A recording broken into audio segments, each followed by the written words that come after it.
தனிமையின் பாதையில் தகப்பனை உம் தோளில் சுமந்ததை நான் மறப்பேனோ, சுமந்ததை நான் மறப்பேனோ. எத்தனை அன்பு என்பேன், எத்தனை பாசம் என்பேன், எத்தனை அன்பு என்பேன், எத்தனை பாசம் என்பேன். இதற்கு ஈடு என்ன தருவேன் நான்? இதற்கு ஈடு என்ன தருவேன் நான்? இதற்கு ஈடு என்ன தருவேன் நான்? இதற்கு ஈடு என்ன தருவேன் நான்?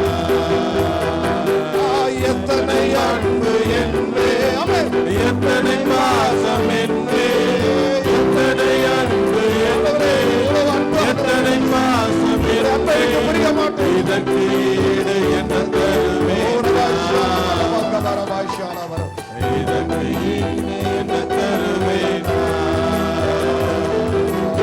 இதற்கு பாதையில் தகப்பனை உம் தோளில் சுமந்ததை நான் மறப்பேனோ, உதவி செய்தீரான்.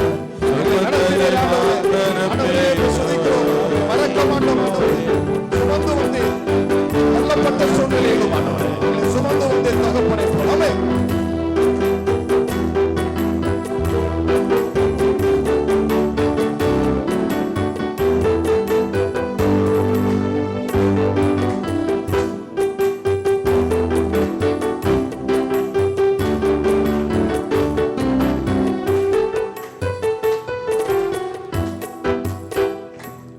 போகும் நேரமெல்லாம் மார்போடு அணைத்து கொண்டீரே.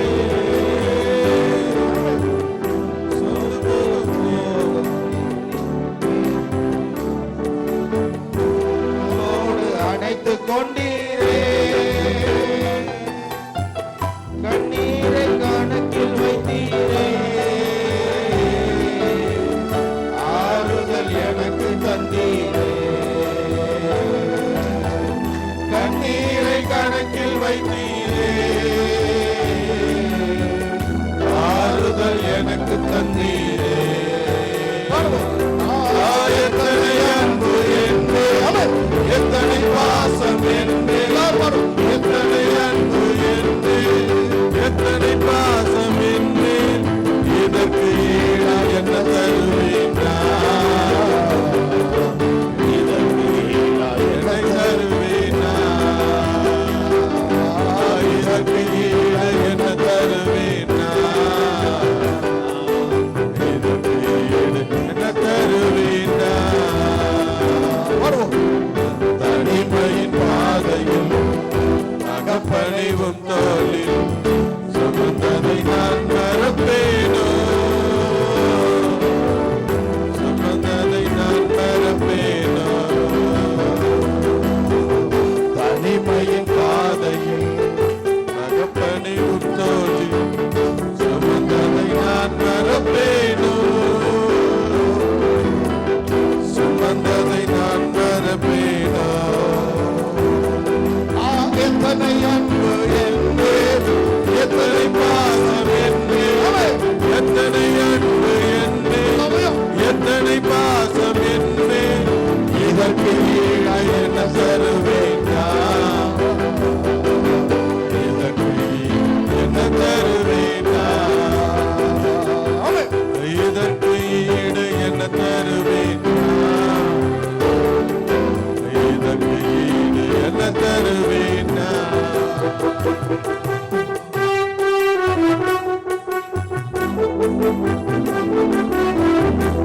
உடைக்கப்பட்ட நேரத்திலே தேவன் உனக்கு அடைக்கலமாக ஓடுகிறார்.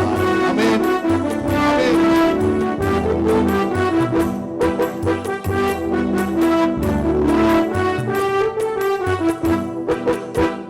உடைக்கப்பட்ட நேரங்களெல்லாம் அடைக்கலம் எனக்கு தந்தீரே. உடைக்கப்பட்ட நேரங்களெல்லாம் அடைக்கலம் எனக்கு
எத்தனை அன்பு, எத்தனை இரக்கம். நாம் சோர்ந்து போன நேரங்களில், தடுமாற நேரங்களில், பின்வாங்கி போயிற சூழ்நிலையிலும் தேவ அன்பு. சகோதரனே, சகோதரி, ஊழியர்களே, உங்களை அது கைவிடவே இல்லை, கைவிடவே இல்லை. மறுபடியும் தேவ சமூகத்தை அழைத்து வந்து அவரை துதிக்க, அவருடைய சத்தத்தை செய்ய அவனை அழைத்திருக்கிறார். தனிமையின் பாதையிலே நீ அழுது கொண்டிருந்தாய். தேவன் யார் உன் கண்ணீரை துடைக்கவில்லை. கர்த்தர் உன் கண்ணீரை துடைத்து, போ மகளே, நீ வேதனை நீங்கி சுகமாயிரு என்று சொன்னார். ஆமென் சொல்லுங்க. ஹல்லேலூயா, ஹல்லேலூயா, ஹல்லேலூயா. நான் அழுத போதெல்லாம் ஆண்டவரே என் அருகில் வந்தவரே, உம்முடைய அன்பின் கரங்களா என் கண்ணீர் துடைத்தவரே. நான் அழுத போதெல்லாம் என் கண்ணீர் வந்தவரே, கரங்களினாலே என் கண்ணீர் துடைத்தவரே.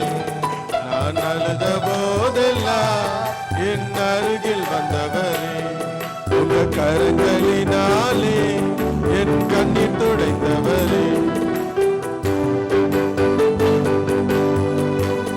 அன்பு எல்லாரும் நம்மை விட்டு கடந்து செல்லலாம். மனிதர்கள் அன்பு நம்மை விட்டு பிரியலாம். அன்பா இருந்தவர்களும் நம்மை விட்டு பிரிந்து போகலாம். ஆனால் தேவனுடைய அன்பு ஒருபோதும் பிரியாது. ஆமென்.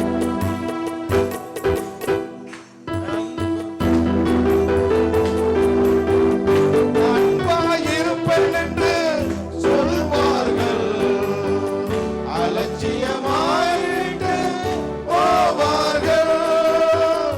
அன்பாயிருப்பேன் என்று சொல்வார்கள், அலட்சியமாயிட்டு போவார்கள். அன்பு தருபவரும் நீதானையா, அன்பு தருபவரும் நீதானையா. உம்மை என்று எனக்கு யாரு ஐயா, உம்மை என்று எனக்கு யாரு ஐயா. நான் அழுத போதெல்லாம் என் அருகில் வந்தவரே, உங்க கரங்களினாலே என் கண்ணீர் துடைத்தவரே. நான் அழுத போதெல்லாம் என் அருகில் வந்தவரே, உங்க கரங்களினாலே என் கண்ணீர் துடைத்தவரே.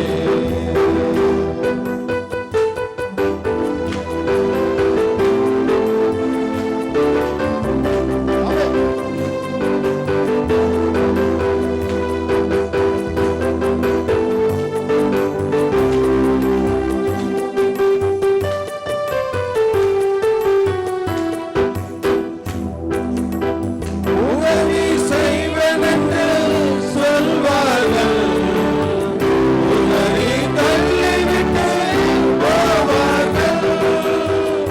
உதவி செய்வேன் என்று சொல்வார்கள், உதவி தள்ளிவிட்டு போவார்கள். உதவி செய்பவரும் நீதானையா, உதவி செய்பவரும் நீதானையா. உம்மை என்று எனக்கு யாரு ஐயா, உம்மை என்று எனக்கு யாரு ஐயா. நான் அழுத போதெல்லாம் என் அருகில் வந்தவரே, உங்கள் கரங்களினாலே என் கண்ணீர் துடைத்தவரே. நான் அழுத போதெல்லாம் என் அருகில் வந்தவரே, உங்கள் கரங்களினாலே என் கண்ணீர் துடைத்தவரே. நான் அழுத போதெல்லாம் என் அருகில் வந்தவரே, உங்கள் கரங்களினாலே என் கண்ணீர் துடைத்தவரே. கரங்களை தட்டி தேவனை நாம் மகிமைப்படுத்துவோம். உடைந்திருந்த நேரம், அழுத நேரமெல்லாம் தேவன் நம்மை கண்ணீர் துடைத்து நம்மை தோள் மேலே சுமந்து வந்தார். ஹல்லேலூயா, ஹல்லேலூயா, அல்லேலூயா, அல்லேலூயா. எல்லாரும் முழங்கால் பண்ணிடுவோம். கர்த்தாவே, என் கண்ணீர் துடைத்த தேவனானவர், என்னை தோளில் சுமந்து வந்ததை எவ்வளவாக நான் பார்த்திருக்கிறேன். உம்முடைய தோளை விட்டு ஒருபோது இறங்க மாட்டேன். உம்முடைய அன்பை விட்டு, உம்முடைய சபையை விட்டு ஒருபோது நான் விலக மாட்டேன். ஆண்டவரே, உம்முடைய பரிசுத்தம், உம்முடைய அன்பை விட்டு ஒருபோது நான் பிரிய மாட்டேன். தேவஜனமே, கிறிஸ்துவுடைய அன்பு எனக்கு நெருக்கி ஏவுகிறது. உத்தரங்களும் போராட்டங்களும் வைக்கப்பட்டிருக்க என்று பரிசுத்த ஆவியானவர் எனக்கு சொல்லியிருந்த போதிலும் என் தேவனுடைய கிருபையின் சுவிசேஷத்தையும் அப்படி ஊழியத்தையும் நிறைவேற்றவே விரும்புகிறேன். ஹல்லேலூயா. அதை குறித்து ஒன்று நான் கவலைப்படேன். தேவஜனமே, அதை குறித்தும் கவலைப்படாதீங்க. ஹோலி ஸ்பிரிட் உனக்கு நடத்தி கொண்டே இருக்கிறார். யுத்தம் உண்டு என்று சொல்லுவார், போராட்டம் உண்டு என்று சொல்லுவார், ஆனாலும் அதை நான் விடுவிப்பேன் சொல்லுவார். கர்த்தருடைய ஆவி எங்கேயோ அங்கே விடுதலை உண்டு. ஹல்லேலூயா, ஹல்லேலூயா.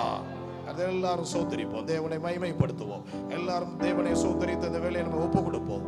ஆண்டவரே, நான் உண்மை ஒப்பு கொடுக்கிறேன். ஆண்டவரே, உம்முடைய அன்பு மாறாதது. கர்த்தாவே, என்னை தனிமையிலே தேற்றி நீர் அழுகையை துடைத்தீர். குடும்பமாய் கடந்து வந்திருக்கிறோம். உம்முடைய சித்தம் செய்ய எங்களை அர்ப்பணியும். ஆண்டவரே, அர்ப்பணிக்கிறோம். எல்லாரும் கர்த்தரை சோதரிப்போம், தேவனை மகிமைப்படுத்தும்.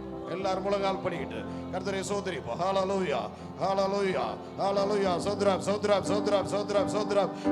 சத்தமா தேவனை உயர்த்தி துதிப்போம். ஆமென், ஆமென். ஹல்லேலூயா, ஹல்லேலூயா, ஹல்லேலூயா. துதிக்கிறோம். சோத்ரம், சோத்ரம், சோத்ரம், சோத்ரம், சோத்ரம்.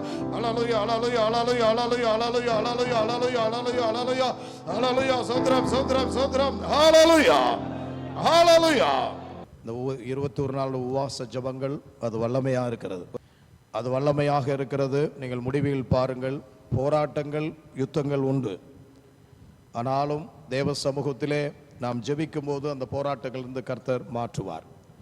அநேக விடுதலையை, நம்முடைய காரியங்களை கர்த்தருடைய பிள்ளைகள் யார் இங்கே வந்து ஒப்பு கொடுக்கிறார்களோ அவருடைய வாழ்க்கையிலே தீர்க்க தரிசனமாய் சொல்லுகிறேன், நீங்கள் எழுதி வைத்துக் கொள்ளுங்கள், அது நடக்கும். ஏனென்றால் தானியேல் வாழ்க்கையிலே அது நடந்தது.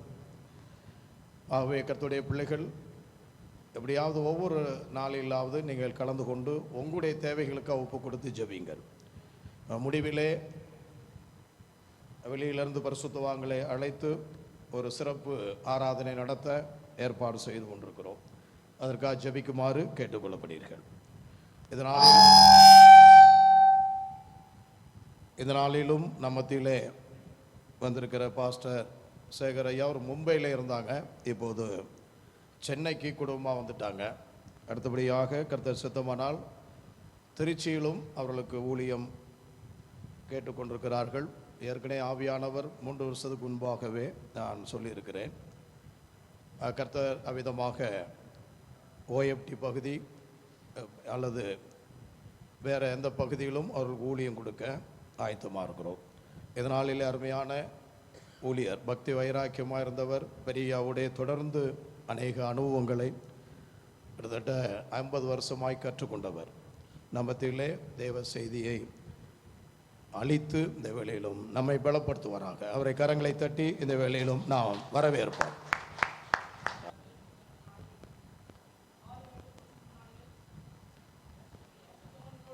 தேவ பிள்ளைகளோடும் சேர்ந்து தேவனை ஆராதிக்க அடியனுக்கும் ஒரு பாக்கியத்தை கொடுத்த அன்பிற்காக நான் என் தேவனை சுதிக்கிறேன், சோத்திரம் மிகப்படுத்துகின்றேன்.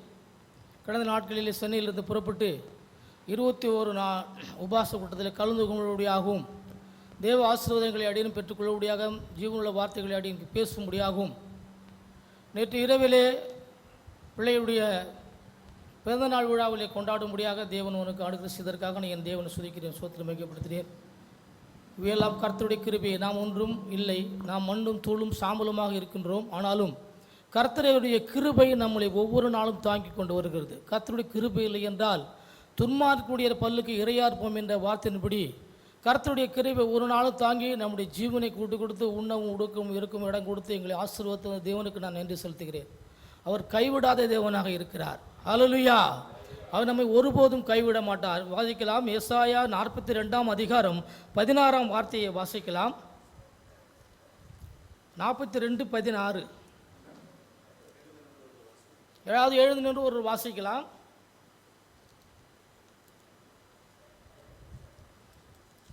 ஏசாயா 42:16. குருடரை அவர்கள் அறியாத வழியிலே நடத்தி அவர்களுக்கு தெரியாத பாதைகளில் அவர்களை அழைத்து கொண்டு வந்து அவர்களுக்கு முன்பாக இருளை வெளிச்சமும் கோணலை செவ்வையுமாக்குவேன்.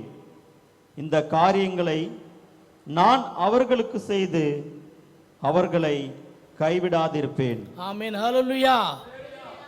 குருடர்களை அவர் வழி நடத்துகிற தேவனாக இருக்கிறார். அவர்கள் அறியாத வழியை நடத்தி அவர்களுக்கு தெரியாத பாதைகளிலே அவர்களை அழைத்து கொண்டு வந்து அவர்களுக்கு முன்பாக இருளை வெளிச்சமும் கோணலை செவ்வையும் ஆக்குவேன்.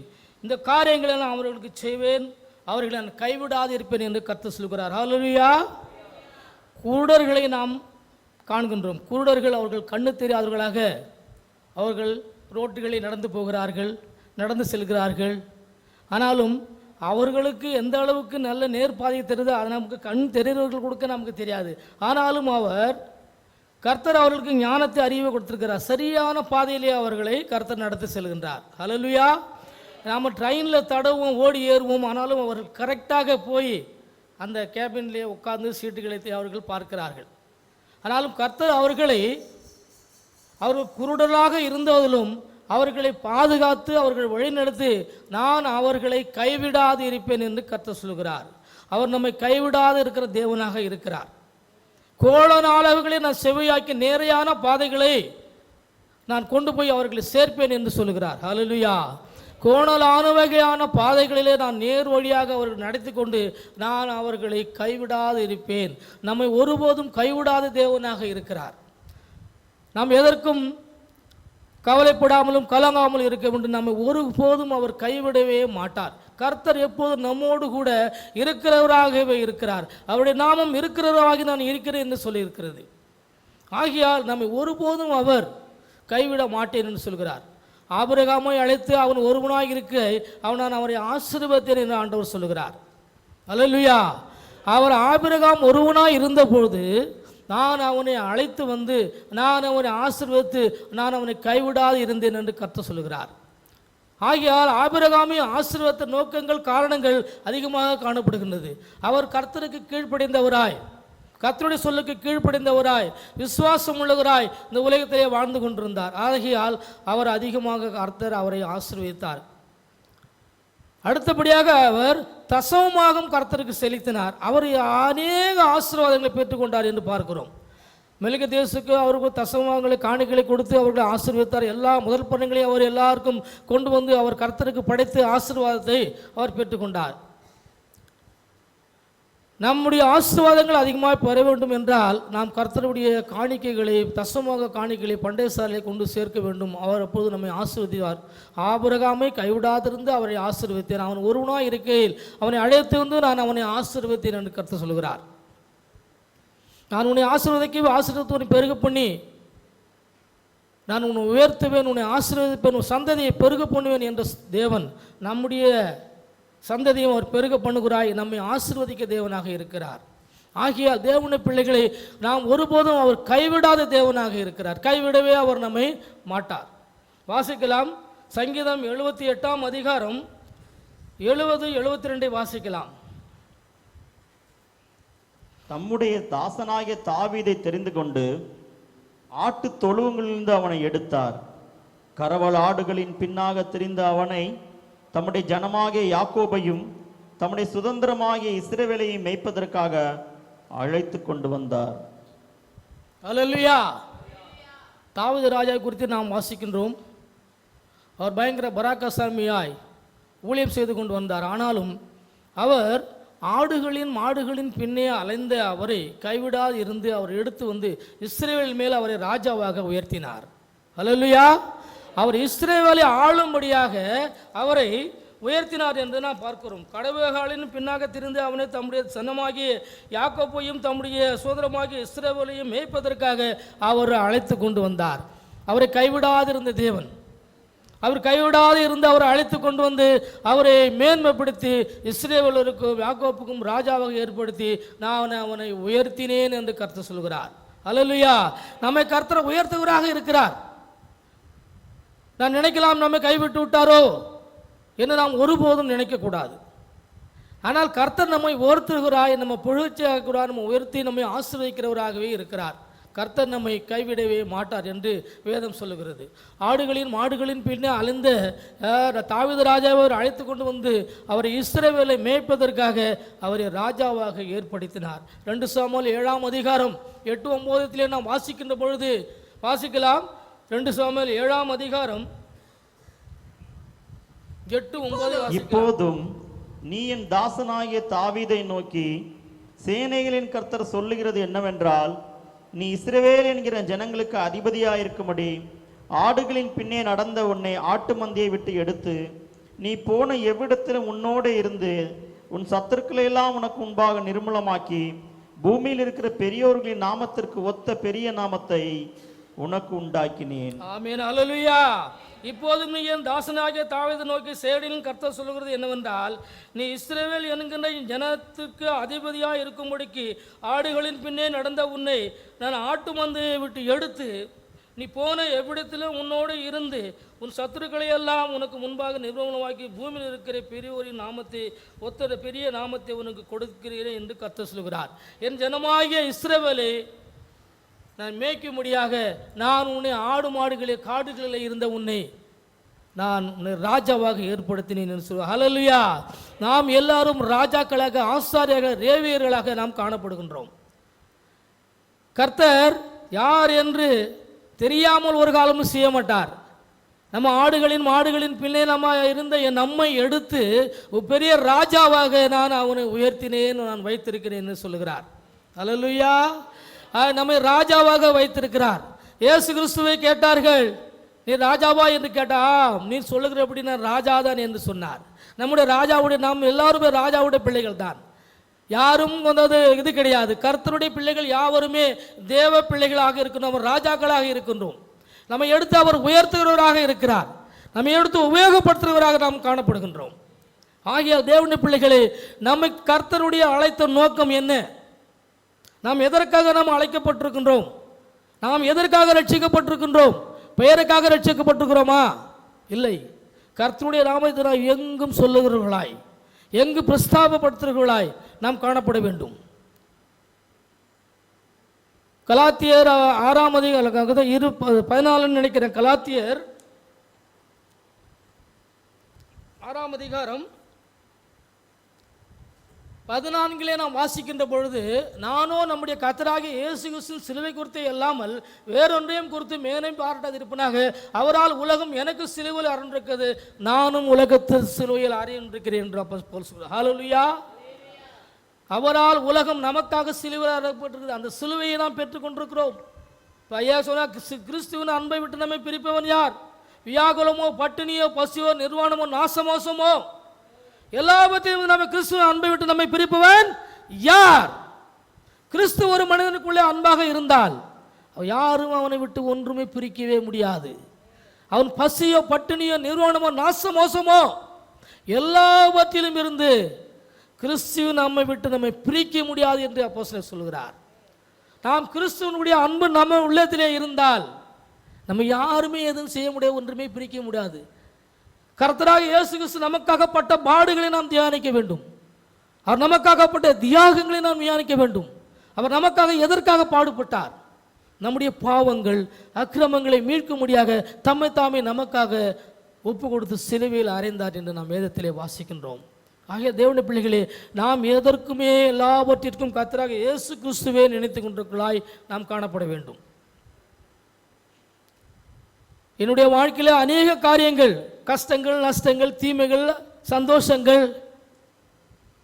நாசமோசங்கள், அவமானங்கள் எல்லாம் வந்திருக்கு. வாழ்க்கையிலே மனிதன் ஒருவன் என்றால் எல்லாருக்கும் வரும். ஆனால் ஊழியக்காரர்களுக்கு அதிகமாக வரும். அதுதான் சோதனை. ஊழியக்காரர்களுக்கு அதிகமான சோதனை வரும். சோதனை ஜெயிக்கிற மனுஷன் பாக்கியவான். பாக்கியவான் தான் இருக்கும். சோதனை ஜெயிக்கணும், அப்போதான் ஜீவக்கிரீடம் நமக்கு கொடுக்கப்படும். இந்த உலகத்திலே வாழ்கின்ற காலங்களில், நாட்களில் நமக்கு சோதனைகள் அதிகமாக பெருகும். சோதனைகள் வரும். அநேக பரிசுத்தவான்களை வேதத்தில் நாம் வாசிக்கின்றோம். அநேக பரிசுத்தவான்கள் சோதனையிலே இருந்தார்கள், சோதனையை ஜெயித்தார்கள். யோபுக்கு வராத சோதனை நமக்கு ஒன்று வரவில்லை. ஆனால் அவர் உறுதியாய் கர்த்தரை பற்றி கொண்டிருந்தார். ஹல்லேலூயா. அவர் எப்பொழுதுமாய் கர்த்தரை உறுதியாய் பற்றி கொண்டவராய் காணப்பட்டார். ஆக ரெட்டிப்பான ஆசீர்வாதங்களை பெற்றுக்கொண்டார். கர்த்தர் அவரை ஒருபோதும் அவர் கைவிடவில்லை. கடைசியில் 42ஆம் அதிகாரத்தில் வாசிக்கிறோம், ரெட்டிப்பான ஆசீர்வாதங்களை கர்த்தர் அவருக்கு கொடுத்தார் என்று நாம் வேதத்தை வாசிக்கிறோம். கர்த்தர் ஒரு பரிசுத்தவான்களை யாரையும், விசுவாசிகளாக இருக்கட்டும் யாராக இருக்கட்டும், கர்த்தர் ஒருபோதும் கைவிடாது இருக்கிற தேவனாக இருக்கிறார். ஆபிரகாமை சோதித்த தேவன் நம்மையும் சோதிக்க வல்லவராக இருக்கிறார். நம்முடைய வாழ்க்கையிலே சோதனைகள் வரும், நிந்தைகள் அவமானங்கள் என்னுடைய வாழ்க்கையில் அதிகமாக வந்திருந்த போதிலும் நாம் எதற்கும் பயப்படுவோ கலங்கோ கூட. ஏனென்றால் நாம் வேதத்தை வாசிக்கின்றோம், கிறிஸ்துவின் அன்பை நாம் ருசித்திருக்கின்றோம், கிறிஸ்துவின் அன்பை ருசித்து பார்த்து கொண்டிருக்கிறோம். அது நான் எப்பொழுதுமா சூழ்நிலை பார்த்தாலே ஆகாரங்களை உண்டு கொண்டிருக்கிறோம். ஆகையால் கிறிஸ்துவின் அன்பை இதெல்லாம் ஒன்றுமே கிடையாது, நமக்கு ஒன்றுமே கிடையாது, நத்திங். நான் ஒன்றுமே நினைக்கக்கூடாது. முன்னானவைகளை தான், பின்னானவைகளை மறந்து முன்னானவைகளை ஓட வேண்டும். நடந்த காரியங்களை மறந்துவிட்டு முன்னானவர்கள் கர்த்தர் என்ன சொல்லுகிறார், கர்த்தர் என்ன செய்கின்றார், கர்த்தர் நம்ம எப்படி வழி நடத்துகின்றார். நாம் வேதத்தை தான் தியானிக்க வேண்டும், வேதத்தை தான் நாம் பார்க்க வேண்டும். அல்லேலூயா. தேவனுடைய பிள்ளைகளே, நாம் வேதத்தை ஆராய்ந்து படிக்கிறவர்களாய் காணப்பட வேண்டும். நாம் ஏனோ தானோ என்று படித்தோம், மூடி வைத்து விட்டோம் என்று போகக்கூடாது. ஐயா அப்படிதான், திடீர்னு காலையில் 5:30 மணிக்கு ஐயா வீட்டுக்கு 5:30 6 மணிக்கெல்லாம் போயிடுவோம். காலையில் 6 மணிலேருந்து நைட்டு 10 மணி 12 மணிக்கு தான் என் வீட்டுக்கு வருவேன். அப்படியே ஊழியம் செஞ்சேன் 36-35 வருஷமாக. அவங்க சாகர காலம் வரைக்கும் அவங்க கூட தான் நான் இருந்தேன். ஆனால் போன உடனே கேட்பாங்க, பைபிள் படிச்சியாம்பாங்க. நம்ம என்னைக்கு படிக்காமல் போகிறோமோ அன்றைக்கி தான் கேட்பாங்க, பைபிள் படித்தாம்பாங்க. இல்லை அப்படின்னு, ஏன்னா அவங்ககிட்ட போய் சொல்ல முடியாது, பரிசுத்தவான்கிட்ட போய் சொல்லக்கூடாது இல்லையா. நான் படிக்கலை அப்படிம்பேன். சரி கரெக்டு, கொஞ்ச நேரம் படிச்சுட்டு வா அப்படிம்பாங்க. நான் பக்கத்தில் போய் உட்காந்து பைபிள் எடுத்து படிச்சுட்டு அதுக்கு பிறகு வருவேன். பாருங்கள், எப்போ படிக்கலையோ அப்போ தான் அவங்க கேட்பாங்க, படித்தேன்னு. இல்லைன்றுவேன். படித்தேன்னு சொல்லிடலாம், எத்தனையோ வருஷங்களும் மனப்பாடத்தில் வச்சுருக்கிறோம், அதிகாரத்தை சொல்லி இதை படித்தேன் சொல்லிடலாம், போய் சொல்லிடலாம். ஆனால் தேவனிடத்தில் நம்ம என்ன செய்ய முடியாது, மறைக்கவே முடியாது. அவர் எல்லாவற்றையும் நிர்வாணமாயும் அந்தரங்கமாக இருக்குது. அவர் மறைவான சிருஷ்டி, உலகத்தில் ஒன்றுமே கிடையாது. அல்லேலூயா. ஆகியால் நம்மை அவர் கர்த்தர் கைவிடாத தேவனாக இருக்கிறார். எவ்வளோ ஆபிரகாமை சோதித்த தேவன் ஒருபோதும் ஒரு கடைசி காலம் வரைக்கும் அவர் கைவிடவில்லை.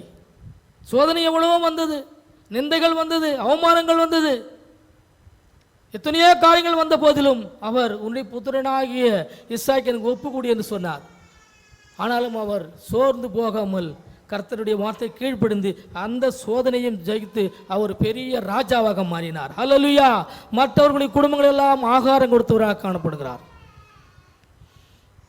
ஆகையால் நம்ம கர்த்தர் ஒருபோதும் கைவிடாத தேவனாக இருக்கிறார் என்று நாம் வேதத்திலே வாசிக்கிறோம். ஆகையால் தாவீது ராஜாவை ஆடுகளின் மாடுகளின் பின்னே அலைந்த அவரை ராஜாவாக ஏற்படுத்தி வைத்திருக்கிறார் என்றால் நம்மையும் அவர் ஏற்படுத்தக்கூட வல்லவராக இருக்கிறார். நம்மையும் ராஜாவாக மாற்றி மற்றவர்களை மேய்க்கும்படியாக, ஆடுகளை மேய்க்கும்படியாக, மாடுகளை மேய்க்கும்படியாக இருந்த அவரை ஒரு ராஜாவாக ஏற்படுத்தி மனிதர்களை மேய்க்கும்படியாக வைத்து நம்மையும் அவர் ஏற்படுத்த வல்லவராக இருக்கிறார். ஹல்லேலூயா. ஆம், அதற்கு எப்பொழுதுமாய் தகுதி உள்ளவர்களாய் காணப்பட வேண்டும்.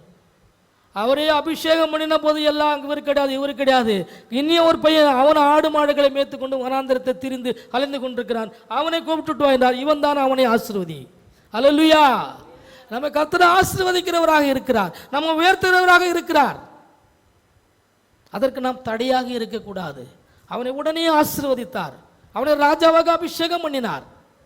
நம்மையும் ராஜாவாக அபிஷேகம் பண்ணி வைத்திருக்கிறார். ஆனால் நம்ம உலகத்திலே கடந்து போய் அந்த மக்களுக்காக நாம் சுவிசேஷம் சொல்லி அநேக மக்களை நாம் ஆயத்தப்படுத்துவர்களாய் காணப்பட வேண்டும் என்று வேதம் சொல்லுகிறது. தேவனுடைய பிள்ளைகளை அவர் கைவிடாது இருக்கிறார். குருடர்களை அவர் கைவிடாத தேவன். அவர் வெளிச்சத்தை காண்பிக்கிற தேவன். நம்மையும் அவர் வெளிச்சத்தை காண்பிக்க வல்லவரார். நானே இந்த உலகத்திற்கு சத்தியமும் ஜீவனும் வெளிச்சமாய் ஒளியாக இருக்கிறேன்னு சொல்கிறார். அவரே ஒளியும் சத்தியமும். அவர்களுக்கு கோணலானவர்கள் எல்லாம் குருடானவர்களுக்கு கோணலான செவியான பாதையிலே கொண்டு போய் அவர் நடத்துகிறார் என்றால் நம்முடைய வாழ்க்கையில் வருகின்ற கோணர்கள் அவர் வாக்க வல்லவராய் நம்ம நடத்த வல்லவராக இருக்கிறார். அவர் நடத்துவார். ஹல்லேலூயா. ஆகிய தேவனுடைய பிள்ளைகளே, நம்மை கர்த்தர் கைவிட்டார் என்று நாம் ஒருபோதும் கலங்கவோ திகைக்கவோ கூடாது. நான் உன்னோடு கூட இருக்கிறேன் என்று கர்த்தர் சொல்கிறார். நீ ஒன்றுக்கும் கவலைப்படாமல் இருங்கள். மோசே எழுந்து போல நான் உன்னோடு கூட இருப்பேன் என்று கர்த்தர் சொல்லுகிறார். நீ திகையாதே கலங்காதே, உன்னோடு கூட இருந்து உன்னை காரியங்களை நான் மேன்மைப்படுத்துவேன். அல்லேலூயா. மோசே இந்த உலகத்தில் ஜீவித்த நாட்களிலே அவர் குழந்தையாக இருக்கும் பொழுதே அவரை சாகடிக்க வேண்டும் என்று நினைத்தாங்க இல்லையா? அவர் சாகடித்து போக வேண்டும் என்று நினைக்கின்ற போது, ஆனாலும் அவர் தாயார்னு அவர் நதியிலே விட்டு அவர் எடுத்து வந்து திரும்பவும் அவர் ராஜாவாக ஏற்படுத்தி இஸ்ரேல் மக்களை வனாந்திரத்தில் நடத்தும்படியாக அவர் ஒரு அதிபதியாக வைத்தார். அல்லேலூயா. அவர் சின்ன வயசுலேயே அவர் இறந்திருக்கலாம், அவர் மரித்து போயிருக்கலாம். இல்லை, தேவனுடைய சித்தம், தேவனுடைய திட்டம் ஒன்று இருக்கிறது. அவரை எடுத்து உபயோகித்து அவரை ராஜாவாக மக்களை நடத்தும்படியாக வழி நடத்தும்படியாக அவரை ஏற்படுத்தி வைத்திருக்கிறார். உன் தாயின் கற்பத்திலிருந்து நான் உருவாகும் முன்னே நான் உன்னை அறிந்து கொண்டேன், தெரிந்து கொண்டேன். ஆகிய நம்முடைய தாயின் கற்பத்திலே நாம் இருக்கின்ற போதே நம்ம கர்த்தர் அவர் தெரிந்தவராய் நாம் என்ன செய்ய வேண்டும் என்பது அவருக்கு தெரியும்.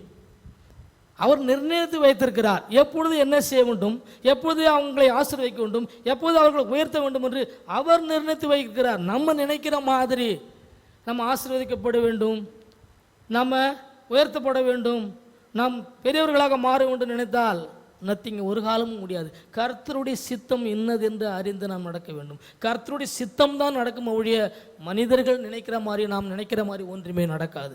ஆகிய தேவனுடைய பிள்ளைகளே, நாம் அதிகமாய் பக்தி உள்ளவர்களாய், பரிசுத்தம் உள்ளவர்களாய், நீதி உள்ளவர்களாய், நியாயம் உள்ளவர்களாய் இந்த உலகத்திலே வாழ்ந்து சத்தியத்தின்படி நடக்கிறவர்களாய் காணப்பட வேண்டும். அவர் சத்தியத்தையும் நீதியையும் தான் கட்டளைகளையும் தான் ஒரு விரும்புகிறவர்களாக காணப்பட்டார். கர்த்தர் இந்த உலகத்தில் இருந்த நாட்களிலே அவர் எல்லா காரியங்களிலும் அவர் உண்மையிலும் நீதியிலும் பரிசுத்தத்திலும் இருந்தார் என்று நாம் வேதத்திலே வாசிக்கிறோம். ஆகையால் நம்முடைய வாழ்க்கையிலே நம் இருக்கின்ற காலங்களிலே நாம் கர்த்தருக்கு பயந்து பரிசுத்தமான வாழ்க்கையை வாழ்ந்து அவர் நாம் இருக்கும்போது நம்மை அவர் கர்த்தர் கைவிடாமல் ஆசீர்வதிக்கிறாக இருக்கிறார். ஆகையால் ஏதாவது இந்த உலகத்திலே அக்கிரமொழி அநியாயங்கள் அதிகமாய் பெருகி கொண்டிருக்கிறது. பாவம் செய்கிற மனிதன் அழியாக இப்போ பாவத்திலே பென்று கொண்டிருக்கிறார்கள். ஆனாலும் கர்த்தர் ஏதோ சீக்கிரமாய் வரப்போகிறார். ஏதோ சீக்கிரமாய் வருகிறேன், அவருடைய கிரைகள் என்னோடு கூட வரும்போது நான் நியாயத்திற்கு ஒரு காலத்திலே உண்டு. அப்பொழுதுதான் நம்ம கைவிடப்படுவோம். யார் கைவிடப்படுவார்கள், யார் கைவிட எடுத்துக்கொள்வார்கள் என்று நாம் சொல்ல முடியாது. அது வரைக்கும் அவர் நம்மை கைவிடாதிருந்து காக்கிறவராய், போஷிக்கிறவராய், பாதுகாக்கிற தேவனாய் நம்மோடு கூட கர்த்தர் இருக்கிறவராக இருக்கிறார் என்று வேதத்திலே நாம் வாசிக்கின்றோம்.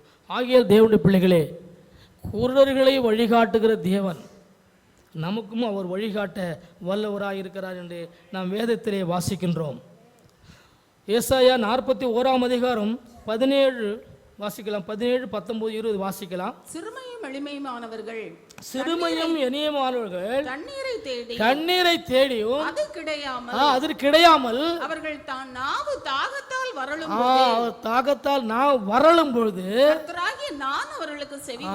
கர்த்தராகிய நான் அவர்களுக்கு செவி கொடுத்து இஸ்ரவேலின் தேவனாகிய நான் அவர்களை கைவிடாதிருப்பேன். ஆமென், ஹல்லேலூயா. அவர்களை நான் கைவிடாதிருப்பேன். 20 வரைக்கும் வாசிங்கம்மா. 17 20 வரைக்கும்.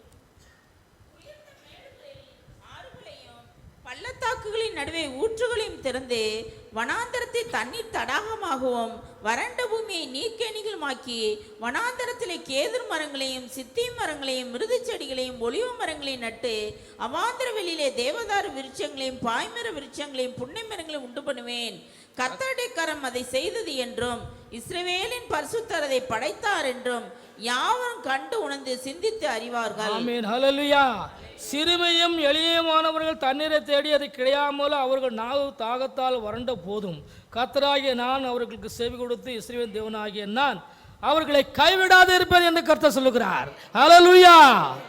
நம் தாகத்தால் இருக்கும் பொழுது கூட நான் உனக்கு தண்ணீரை கொடுப்பேன். நானே ஜீவம் உள்ள தண்ணீர், ஜீவ ஊற்றா இருக்கிறேன். நான் உனக்கு ஜீவ தண்ணீரை கொடுப்பேன் என்று ஆண்டவர் சொல்லுகிறார். நான் அவர்களை கைவிடாதிருப்பேன். அவர்கள் நான் வறண்ட போதும் தண்ணீர் நாம தாகத்தால் அழிந்த போதும் நான் அவர்களோடு இருந்து நான் அவர்களுடைய தாகத்தை தீர்ப்பேன். நான் அவர்களை கைவிடாதிருப்பேன் என்று ஆண்டவர் சொல்லுகிறார். அல்லேலூயா. கர்த்தர் நம்ம ஒருபோதும் கைவிட மாட்டார். நம்ம காக்கிறவர், போஷிக்கிறவர், ஏந்துவேன், தப்புவேன். பாட்டுகளை அநேக பாட்டுகளை நாம் பாடினோம். அவர் கைவிடாதிருக்கிற தேவன். அவர் நம்ம மேல் எப்போதுமா அன்பு வைத்திருக்கிற தேவனாக இருக்கிறார். எளிமையும் சினிமாவும் நாம் எண்ணவே கூடாது. நாம தான் ராஜாவுடைய பிள்ளைகள். ஆகையால் எளியவனும் சிறியவனாக இருக்கிற உன்னை நீ தாங்கத்தால் வறண்டால் கூட, உனக்கு ஆகமேறா இல்லாத கூட நான் உன்னை ஆசீர்வதிப்பேன் என்று சொல்கிறார். அல்லேலூயா. நாங்கள் பாம்பேயில் இந்த குஷ்டரோகிகள் மத்திய இந்த ரெட் லைட்டில் மத்தியில் நான் ஊழியர் செய்வதற்கு போயிருக்கிறோம். குஷ்டரோகிகள் மத்தியில் ஒரு நான் ஊழியர் செய்யிருக்கும்பொழுது உங்களுடைய அன்பை பாருங்கள், கொஞ்சம் தியானத்தை கேளுங்க. அப்போ குஷ்டரோகிகள் கணவன் மனைவிகள், அவங்களுக்கு பிறந்திருக்கிற 4 பிள்ளைகள். குஷ்டரோகி கணவனும் மனைவி குஷ்டரோகிகள், ஆனால் அவங்களுக்கு பிறந்திருக்கிற பிள்ளைகள் 4. நான் அந்த அம்மாவிடத்துலையும் ஐயாவிடத்துலையும் கேட்டேன், ஐயா ஆனால் சொல்ல போனால் அந்த அந்த அழுகு நாறுது அந்த உடம்பு. அல்லேலூயா. அந்த உடம்பு அழுகு நாறிக்கிட்டு இருக்கு. அந்த நாத்தத்தில் அவங்க எப்படி உக்காந்துருங்க, எப்படி குடும்பமாக இருக்காங்க ஒன்றுமே தெரியலை. அப்போ நான் அந்த ஐயாட்டி அம்மாட்டி கேட்டேன், அம்மா தப்பாக நினச்சிக்காதீங்க, இப்படி உங்கள் உடல்லாம் நாறுது வச்சிருக்கு, நீங்கள் எப்படி வாழ்ந்துக்கிட்டு இருக்கீங்க, எப்படி இருக்கீங்க? ஐயா எங்களுடைய அன்பு தான் எனக்கு பெருசு. அல்லேலூயா, அல்லேலூயா. அன்பு தான் ஐயா, வேற ஒன்றும் இல்லையா. அன்பினாலே நான் 4 குழந்தைகளை பெற்று எடுத்திருக்கிறேன் ஐயா. அந்த பிள்ளைகளை பார்த்தா ராஜா கூட பிள்ளைகளாக இருக்கிறார்கள். அல்லேலூயா. நல்ல கலராய் சகப்பாய் வெளுவெளி என்று படித்துக் கொண்டிருக்கிறார்கள். குஷ்டரோகிகளுக்கு பிறந்த பிள்ளைகள். கர்த்தருடைய அன்பு. அந்த அம்மா சொல்லிட்டு அழுகுறாங்க, ஐயா நாங்கள் அன்பாக இருக்கிறோம், எங்களுக்கு அன்பு தான், உனக்கு உலகத்தில் ஒன்றும் இல்லையா. இந்த அன்பினாலே நாங்கள் 4 குழந்தைகளை பெற்று எடுத்திருக்கிறோம். என் பிள்ளைகள் படித்து கொண்டிருக்கிறது. பாருங்க, கிறிஸ்துவின் அன்பு. அவருக்குள்ளே இவ்வளோ அன்பு இருக்குன்றனா கர்த்தர் நம்மோடு எவ்வளோ அன்பு வைத்திருப்பார் பார்த்தீங்களா. அவர்கள் குஷ்டரோகிகளையும் கைவிடாத இருக்கிற தேவன், குருடர்களையும் கைவிடாத இருக்கிற தேவனாக இருக்கிறார், முடோர்களையும் கைவிடாத இருக்கிறார், அவரை நடக்க செய்வன் என்று சொல்லுகிறார். அல்லேலூயா. எனக்கு அது கேட்டிலிருந்து எனக்கு அதிலிருந்து எனக்கு ரொம்ப ரொம்ப வேதனைப்பட்ட 2-3 நாள். அப்போ அவர்கள் இந்த நாற்றம் அடிக்கிறது, வீட்டுக்குள்ளே போகும்போது நீங்கள் தெரியும் குஷ்டரோகிகள் எப்படி இருப்பாங்க, அப்படி துர்நாற்றமாக அடித்தது. அப்பொழுதுதான் நான் அவங்கள்ட்ட கேட்ட போது அவங்க சொன்னாங்க, ஐயா நாங்கள் அன்பின் நிமித்தமாக நாங்கள் வாழ்ந்து கொண்டிருக்கிறோம், கிறிஸ்துவின் அன்பை விட்டு நம்மை பிரிப்பது யார்? என்றுமே செய்ய முடியாதையா. நாங்கள் கணவனுமனாக அன்பின் நிமித்தமாக இந்த நாற்றத்திலேயே நாங்கள் வாழ்ந்து கொண்டிருக்கிறோம். அவருடைய அன்பு பார்த்தீங்களா, அதை விட மேலான அன்பு நம்ம கர்த்தராகிய ஆண்டவர் இல்லையா. நம்ம எவ்வளோதான் பாவம் செஞ்சோம், எவ்வளோதான் அழுக்காக இருந்தாலும், எவ்வளோதான் தூய்மை இல்லாமல் இருந்தாலும் நம்ம கர்த்தர் கைவிடுவாரா? ஒரு காலம் விட மாட்டார். சாபத்திலும் பாவத்திலும் முந்தின உன்னை எடுத்து உயர்த்துவேன் என்று சொல்லுகிறார். நான் உன்னை கழுவி நிறுத்துவேன் என்று சொல்லுகிறார். நான் உயர்த்துவேன் என்று சொல்லுகிறார். நான் உன்னை ஆசீர்வதிப்பேன் என்று கர்த்தர் சொல்லுகிறார். அவர் கைவிடாத தேவனாக நம்முடைய இருக்கிறார். ஆகியால் எளிமையும் சிறுமியமானவர்களை அவர் கைவிடாதென்று அவர் பாதுகாக்கிறார். அவர் நம்மை காக்கிற தேவனாகவே இருக்கிறார் என்று நாம் வேதத்தை வாசிக்கின்றோம். ஆகியால் பாருங்க, யோசேப்பு என்ற ஒரு பெரிய பக்தன் இருந்தார் இல்லையா. அவர் அநேகமான பாவ சோதனைகளை சகித்து, அவரை சின்ன வயசுலேருந்தே அவர் ரொம்ப சோதனை தான் செய்தாங்க. அவர் நல்ல ஒரு கனவு கண்ட போவ அதை சகோதரத்தில் சொல்ல, தாய் தப்பு சொல்ல, அதனால் அவர் எல்லாரும் வெறுத்து அவரை வீட்டை விட்டு அடித்து விரட்டி கொலை பண்ணி நீ சாவுன்னு சொல்லி அவர் வீட்டை விட்டே விரட்டி போட்டாங்க. குழியில் போட்டு சாவு அடிச்சிட்டாங்க. அவங்க செத்துட்டாங்கன்னா அப்பாட்ட போய் சொல்லிட்டாங்க, உன் பிள்ளை செத்துட்டாரு, இந்த துணியை பாருன்னு கொண்டு வந்து போய் சொல்லி காட்டுறாங்க. ஆனால் தேவன் அவரை கைவிடவில்லை. அவரை முன் குறித்தே வைத்திருக்கிறார். அந்த மக்களுக்காக ஒரு ஆகாரம் கொடுக்க வேண்டும். என் தாய் தகப்பு நான் ஆகாரம் கொடுக்க வேண்டும், என் சகோதரர்களுக்கு நான் ஆகாரம் கொடுக்க வேண்டும் என்று அவர் கைவிடாமல் அவரை பாதுகாத்து வைத்திருந்தார். ஆனால் அவர் அடிமையாக கொண்டு போய் அவர் அங்கே பண்ண சோதனைகள் விழுந்த போதிலும் கர்த்தர் அவரை கைவிடாதிருந்து, ஜெயிலில் போட்ட போதிலும் கர்த்தர் அவரை கைவிடாதிருந்து அவரை பாதுகாத்து உயர்த்தி அவரை இந்த தேசத்திற்கே ராஜாவாக வைத்திருக்கிறார். ஹல்லேலூயா. அநேக மக்களுக்கு அவர் ஆகாரம் கொடுத்தவராக காணப்பட்டார். ஏழைகளுக்கு உதவி செய்வராக காணப்பட்டார். நான் வேதத்தில் ஒவ்வொரு வார்த்தைகளை படிக்கின்ற பொழுது நமக்கே ஒரு உணர்ச்சி உண்டாகிறது, ஒரு கண்ணீர் வருகின்றது. அவர்களை தெரிந்து கொண்ட தேவன் நம்ம ஏன் தெரிந்து கொள்ளக்கூடாது? நம்ம ஏன் தெரிந்து கொள்ளக்கூடாது? நம்ம ஏன் ஆசீர்வதிக்க கூடாது? அப்ப அந்த காலத்தில் எல்லாருமே ஏழைகளாக யாரும் ஊழியம் செய்யலை. ஏழைகள் யாருமே கிடையாது. எல்லாம் பெரிய பெரிய அப்போஸ்தலர்கள்லாம் பெரிய பெரிய பணக்காரங்களாக இருந்தாங்க. யாரும் ஏழையே கிடையாது. ஏழை ஊழியக்காரங்க யாருமே கிடையாது. விசுவாசிகள் ஒரு காலம் இருந்திருக்கலாம், எல்லாம் போட்டு அது மீன் பிடித்தவர்கள் அவையுள்ள எல்லாம் வேலை செஞ்சவங்க தான் இருந்தாங்க. ஆனாலும் அவர்கள் ஆசீர்வதிக்கப்பட்டவராக இருந்தார்கள். இயேசு கூட அலைஞ்சு எல்லாம் விட்டு திரும்ப போனாங்க. அவர்கள் கர்த்தரை கைவிடாத பாதுகாத்தாரா? இல்லையா? இயேசு கூட இருந்தாருங்கன்னா அவங்களுக்கு எவ்வளோ நன்மையை பார்த்தீங்களா, எவ்வளோ ஆசீர்வாதம் பாருங்க. எல்லாத்தையும் விட்டு இயேசு எடுத்துட்டு போனார்கள். அவர்களுடைய பேர் தான் இப்போ புஸ்தகத்தில் எழுதியிருக்கு. அவர்கள் செய்த ஊழியங்கள் தான் நம்ம வாசித்து கொண்டு வேதத்தில் பிரசங்கம் செய்து கொண்டிருக்கின்றோம். அல்லேலூயா. அவர்கள் செய்த ஊழியங்களை நாம் இப்பொழுது பிரசங்கம் செய்து கொண்டிருக்கின்றோம். அப்போஸ்தலருக்கு செய்த ஊழியங்களை அடுத்த ஜெனரேஷன்லாம் நம்ம பேர் வரணும் அப்படின்னா நம்மளும் ஊழியம் செய்யணும், நம்மளும் பரிசுத்தமாக இருக்கணும். பரிசுத்தம் இல்லாமல் கர்த்தரை ஒருவனும் தரிசிப்பதில்லை என்று சொல்லுகிறார். பாவம் செய்கிற ஆத்துமா சாகும், பாவத்தின் சம்பளம் மரணம் என்று எழுதி வைத்திருக்கின்றது. நான் பரிசுத்தமாக இருக்க வேண்டும், நான் பரிசுத்தமாக நீங்களும் பரிசுத்தமாக இந்த உலகத்தை வாழ வேண்டும். ஆண்டவர் எல்லா கட்டளைகளையும் நமக்கு கொடுத்து விட்டு போய்விட்டார். அவருடைய ஆத்மாவாக காணப்படுகிறது. மனிதனை உருவாக்கி அவன் ஜீவ ஆத்மாவை மனிதனை அவன் ஜீவாத்மாவாக ஆனான். அந்த ஆத்மா எங்கே போகிறது?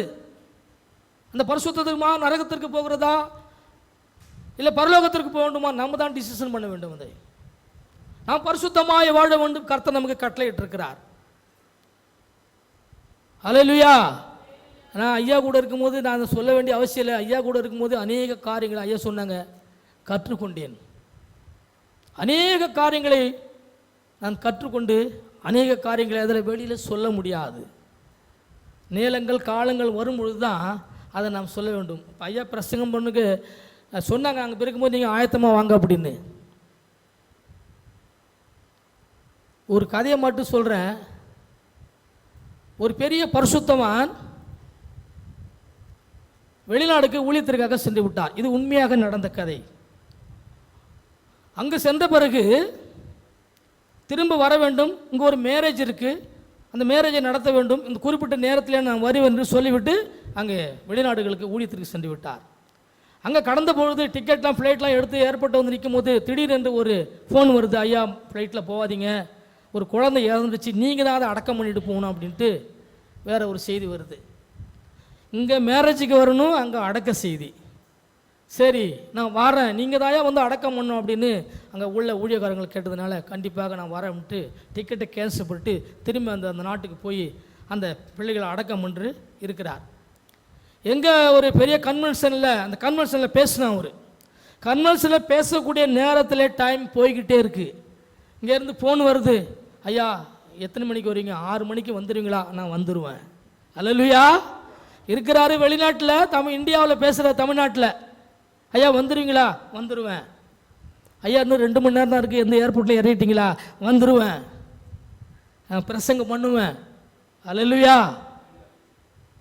சொல்ல சொல்ல சொல்ல 1/2 மணி நேரம் ஆச்சு. 6 மணிக்கு வரணும். அவன் கூட ஒன்று ஊழியக்காரன் பைப்புலாம் கொண்டு வந்து ஸ்டேஜில் வச்சுட்டு அவரை கேட்குறாரு, ஐயா வருவாரா? இன்னும் தெரியலையா, நீங்கள் தானே உடன் ஊழியர் இருக்கிறீங்க, நான் என்ன, நான் வேலைக்காரன், நான் பணிவிடைக்காரன் அப்படின்னு சொல்லியிருக்கிறாரு. உங்கள்கிட்ட ஒன்று சொல்லியா? இல்லை வரேன்னு சொல்லியிருக்கிறாரு. வருவேன், நான் வந்து பிரசங்கம் பண்ணுன்னு சொல்லியிருக்கிறாரு. இன்னும் 1/2 மணி நேரம் ஆயிடுச்சு. 15 நிமிஷம் 10 நிமிஷம் 10 நிமிஷம் தான் இருக்கியா? என்ன எங்கேயா வந்துக்கிட்டு இருக்கிறீங்க? வந்துட்டு இருக்கீங்களா? நான் வருவேன், ஊழியம் நடக்கும், பிரசங்கம் நடக்கும், நான் வருவேன் என்று அவர் சொல்லிக்கிட்டே இருக்கிறாரு. திரும்ப கடைசியில் 6 மணி ஆரம்பிக்கணும். ஐயா 6 மணி ஆயிடுச்சேன்னு ஆரம்பிக்கலாம். சரி, என்னுடைய வேலைக்காரன் என்னோடு இருக்கிறான், அவன் வந்து அந்த வேலை செய்வான். அல்லேலூயா.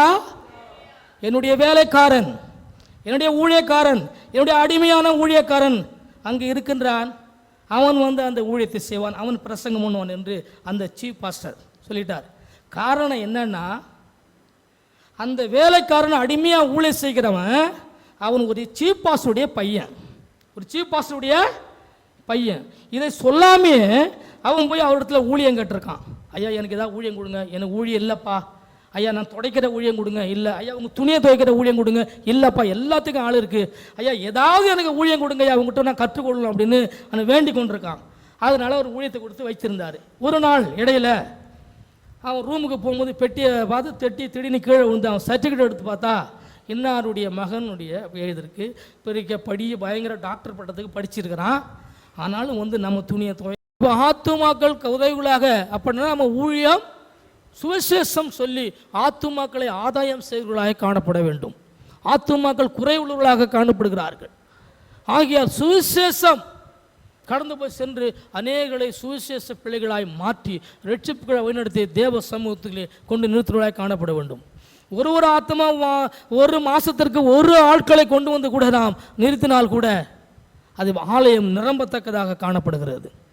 ஆகையால் தேவனுடைய பிள்ளைகளே, நாம் ஊழியம் செய்வர்களாய், நாம் ஆத்தும ஆதாயம் பண்ணுவர்களாய் நாம் இருக்க வேண்டும் என்று கர்த்தர் சொல்கிறார். ஆகையால் கர்த்தர் நம்மை உயர்த்துகிற தேவனாக இருக்கிறார், நம்மை ஆசீர்வதிக்கிற தேவனாக இருக்கிறார், நம்மை கைவிடாத தேவனாக இருக்கிறார் என்று கர்த்தர் சொல்லுகிறார். ஆகையால் நம்மை அவர் ஒருபோதும் கைவிட மாட்டார் என்று வேதத்திலே நாம் வாசிக்கின்றோம். ஏசாயா 54 அதிகாரம் 7-8 நான் வாசிக்கும் போது, இமைப்பொழுது நான் உன்னை கைவிட்டேன், உன்னை கைவிட்டேன், இமைப்பொழுது உன்னை கைவிட்டேன், ஆனாலும் உருக்கமான இரக்கங்களால் உன்னை சேர்த்துக் கொள்வேன், உன்னை சேர்த்துக் கொண்டேன். அற்பகாலம் மூண்ட கோபத்தினால் என் முகத்தை இமைப்பொழுது உனக்கு மறைத்தேன். ஆமென். ஆனாலும் நித்திய கிருபையுடன் உனக்கு இறங்குவேன் என்று கர்த்தராகிய உன் மீட்பர் சொல்லுகிறார். ஹல்லேலூயா, ஹல்லேலூயா. கர்த்தராகிய மீட்பர் நம்ம இமைப்பொழுது நான் உன்னை கைவிட்டுட்டேன் அப்படின்னு நம்ம நினைக்க கூடாது. நம்ம வாழ்க்கையில் அநேக கஷ்டங்கள் வரும், போராட்டங்கள் வரும், நம்மை கர்த்தர் கைவிட்டுட்டாரோ என்று நாம் நினைக்கவே கூடாது. கர்த்தர் ஒருபோது நம்மை கைவிடாத தேவனாக இருக்கிறார். ஆகையால் இமைப்பொழுது நான் உன்னை கைவிட்டேன் என்று நினைக்கலாம், ஆனாலும் உருக்கமான இரக்கங்களால் உன்னை நான், அவர் உருக்கம் உள்ளவர், நீடிய சாந்தம் உள்ளவர், பொறுமை உள்ளவர், நம்மேல் கருசனை வைத்திருக்கிறவராக இருக்கிறார், நம்மேல் உருக்கமாய் வைத்திருக்கிறார். அவர் நம்மை கைவிடாத இருக்கிற தேவனாக இருக்கிறார். நம்மை அவர் எப்பொழுதுமாய் நம்ம கண்காணித்து கொண்டே இருக்கின்றார். இமைப்பொழுது நான் உன்னை கைவிட்டேன்னு நினைக்காத, நான் என்னுடைய உருக்கமான உன்னை அன்பினாலே நான் உன்னை ஒருபோது நான் உன்னை கைவிட மாட்டேன். ஹல்லேலூயா. ஆமாம், அற்பகாலம் உன் கோபத்தினாலே முகத்தை இப்பொழுது நான் உனக்கு மறித்தேன், ஆனாலும் நித்திய கிருபையினுடன் உனக்கு நான் இறங்குவேன் என்று ஆண்டவர் சொல்லுகிறார். அவர் கிருபை மகா பெரியதாக இருக்கிறது. கர்த்தருடைய கிருபையினாலே நம்மை அவர் ரட்சித்திருக்கிறார், நம்மை இறங்குகிற தேவனாக இருக்கிறார், நம்மை அவர் பாதுகாக்கிற தேவனாக இருக்கிறார். இமைப்பொழுது நான் உன்னை கைவிட்டேன் என்று நினைக்காத, நான் உண்மையில் அன்பு வைத்திருக்கிறேன், பாசம் வைத்திருக்கிறேன், ஆனால் உன்னை நான் மீட்டுக் கொள்வேன் என்று கர்த்தர் சொல்லுகிறார். அவர் கோபப்படுவார், கோபப்பட்டாலும் நம்மள என்ன மன உருக்கமுள்ளவராக இருக்கிறார். ஆண்டவராக இயேசு கிறிஸ்து உலகத்தில் இருந்த நாட்களிலே கோபப்பட்டார் இருக்கிறார் சொல்கிறது இல்லையா? என்ன சொல்கிறாங்க, ஊழியக்காரர் என்ன கோபப்படுறாரு, ஊழியக்காரர் பேசுகிறாருன்னா, ஊழியக்காரர் தப்பு செஞ்சால் கோபப்பட தான் செய்வார். ஏன்னா ஒரு தகப்பன் பிள்ளையை கண்டிக்கிறது தான் அவருடைய கடமை இல்லையா? கெட்டு போகக்கூடாதுன்னு தான் நினைப்பாங்களே ஒழியா, அப்பா பிள்ளை நல்லவனாக நடக்கணும் தான் நினைப்பாங்களே ஒழியா, கெட்டு போகக்கூடாது. சில பிள்ளைகள் வந்து என்ன, நீ என்ன சொல்கிறது நான் உன்னை கேட்குற உலகத்தில் அப்படி வீணாக போயிட்டு இருக்கிறாங்க, வீணாகவும் போயிட்டாங்க. அதனால் ஆனால் கர்த்தர் நம்ம மேலே அன்பு வைத்திருக்கிறார், கிருபை வைத்திருக்கிறார், உறக்கம் வைத்திருக்கிறார். நம்ம கோவப்பட தான் செய்வார். இயேசு கிறிஸ்து உலகத்தில் இருந்த நாட்களில் கோவப்பட்டார். என்னுடைய ஆலயத்தை நீங்கள் கள்ளர் குகைகளாக ஆக்கிறீங்க, வியாபாரம் பண்ணுறீங்களே, அடித்து விரட்டினார் இல்லையா? புறாக்களை விற்கிறீங்களே, இருக்குன்னு கோவப்பட்டாரா இல்லையா? ஆண்டவர் தப்பு செஞ்சவங்களா கோவப்பட்டு அடித்து தான் விரட்ட வேண்டியது இருக்குது, வேறு வழி இல்லை. இயேசு கிறிஸ்து விரட்டி அடித்து ஓடுங்க அப்படின்னு விரட்டினார். இப்போ இந்த காலத்தில் என்ன நினைக்க, என்ன ஊழியக்காரர் இப்படி கோவப்படுறாரு ஏசுறாருன்னா, தப்பு செஞ்சவங்கள தண்டிக்க தான் செய்வார் ஆண்டவர். தப்பு பண்ணாக்கா அவங்க கேட்க தான் செய்வார், நீ இப்படி செய்யாதுன்னு சொல்லுவா. அப்போ திருந்தணும், மேலே திருந்தணும். அப்படின்னாக்கா ஒருத்தர் கண்டிக்கலை அப்படின்னா யார் நம்ம திருந்தவே மாட்டோம். நானே ராஜா நானே மந்திரம் போய்கிட்டு இருப்போம். அதுக்கு தான் செலவில் அதிகாரியாக வைத்திருக்கிறார், மேய்ப்பர்களை வைத்திருக்கிறார், அப்போஸ்தலரை வைத்திருக்கிறார். எதுக்காக வச்சிருக்கிறாருன்னா அதை டீல் பண்ணுறது தான் வச்சிருக்கிறாரு. அப்போ ஒரு பரிசுத்தவான்கள் நம்மளே ஒரு கேள்விகள் கேட்கின்ற போது, ஒரு காரியங்கள் சொல்லுகின்ற போது நாம் கோவப்படுறாருன்னு நம்ம சொல்லவே முடியாது. ஆனால் ஆண்டவர் கோவப்பட்டார்னு சொல்லுங்க. ஆனாலும் நான் கோவப்படுவேன். வாசிக்கலாம், சங்கீதம் 30 அதிகாரம் 5 படிங்க. சங்கீதம் 30:5. கர்த்தருடைய சத்தம் கேதுரு மரங்களை முறிக்கிறது. 30:5. கோபம் ஒரு நிமிஷம், அவருடைய கோபம் ஒரு நிமிஷம், ஒரு நிமிஷம், அவருடைய தயவு நீடிய வாழ்வு. ஹல்லேலூயா. அவருடைய தயவு உள்ளவர், நீடிய சாந்தம் உள்ளவர். சாயங்காலத்தில் அழுகை தங்கும், விடியற் காலத்திலே களிப்புண்டாகும். ஹல்லேலூயா. அவருடைய கோபம் கொஞ்ச நிமிஷம் தான், ஒரு நிமிஷம் தான். ஆனாலும் அவருடைய தயவு அவருடைய அன்பு, அவருடைய பாசம் அவர் நீடிய அதிகமான நாட்களாய் காணப்படுகிறது. அவர் கோபப்படுவார், தப்பு செஞ்சால் கோபப்பட தான் செய்வார். ஆனாலும் அவருடைய அன்பு எப்படி இருக்கு?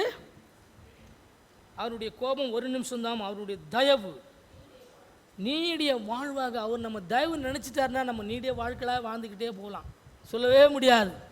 அவருடைய தயவு, அவருடைய தயவுக்கு நம்ம இடத்துல வேணும். அவர் கோபப்பட்டால் தான் நமக்கு தயவு கிடைக்கும். அவர் கோபப்படலாம் நம்ம தயவே கிடைக்காது. இது மக்களே, நாம் என்ன சொல்கிறேன் என்றால், நீங்கள் வேதத்தை படிக்கிறவர்கள் மாத்திரமல்ல, அதை தியானம் பண்ணணும். இந்த வேதத்தில் என்ன சொல்லியிருக்கிறது படித்து கொண்டே போவதல்ல, இந்த வேதத்தில் என்ன அர்த்தமுள்ள வார்த்தைகள் எழுதப்பட்டிருக்கிறது என்று நாம் தியானிக்க வேண்டும், நமக்கு சிந்திக்க வேண்டும். கோபம் கொஞ்ச நேரம் தான் இருக்காலும், ஆனாலும் என்னுடைய தயவோ அது நீடியதாக இருக்கிறது என்று கர்த்தர் சொல்கிறார். தேவனுடைய பரிசுத்த நாமத்திற்கு மகிமை உண்டாதாக. அது சாயங்காலத்தில் அழுகி, விடியற் காலத்திலே, ஆமாம் பாருங்கள், சாயங்காலம் அழுகலாம் சரி, ஆனால் விடிய காலம் விடிஞ்ச உடனே என்ன செஞ்சோம்? களிப்பும் சந்தோஷம் மகிழ்ச்சியாக உண்டாகும் என்று கர்த்தர் சொல்கிறார். உன்னுடைய அழுகையெல்லாம் நான் மாற்றுவேன், உன் கண்ணீரெல்லாம் நான் துடைப்பேன். அல்லேலூயா. அவர் கண்ணீரை துடைக்கின்ற தேவனாக இருக்கிறார். அவர் நம்மை எப்பொழுதுமாய் கைவிடாத தேவனாக இருக்கிறார். ஆகையால் அவர் நம்ம மேல் கோபப்பட்டாலும் அவர் நம்மை அரவணைக்கிறவராய், அன்பு செலுத்துவராய், பாசம் வைக்கிறார். அவருடைய கிருபை நம்ம ஊர் கூட எப்பொழுதுமாய் தாங்குகிறதாக இருக்கிறது. 57 ஏசாயா 15 நாம் வாசிக்கின்ற போது, கர்த்தர் யாவரோடும் இருக்கிறார், பணிந்தவர்களின் ஆவியை உயிர்ப்பிக்கிற தேவனாக இருக்கிறார். அல்லேலூயா. ஏசாயா 54 அதிகாரம் 15 வாசிக்கலாம்.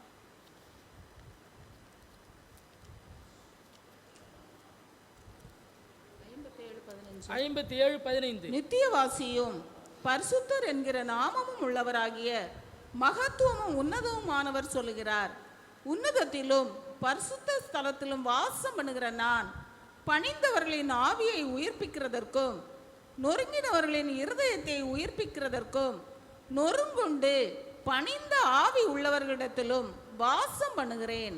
ஆமென். ஹல்லேலூயா. ஆண்டவராகிய பரிசுத்தர் அவர் நம்ம இடத்திலே வாசம் பண்ணுகிற தேவனாக இருக்கிறார். நம்மை கைவிடாமல் இருந்து நம்ம கூட வாசம் பண்ணுகிறார்.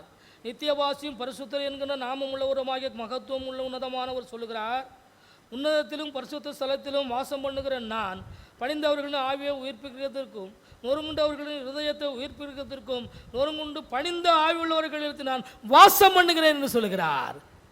பணிந்து உள்ள ஆத்துமாக்களை அவர் நம் சரீரத்திலே வாசம் பண்ணுகிறவராக இருக்கின்றார். பரிசுத்த ஆவியானவர் நம்மளோட வாசம் பண்ணுகிறார், நம்ம சரீரத்திலே வாசம் பண்ணுகிற தேவனாக இருக்கிறார்.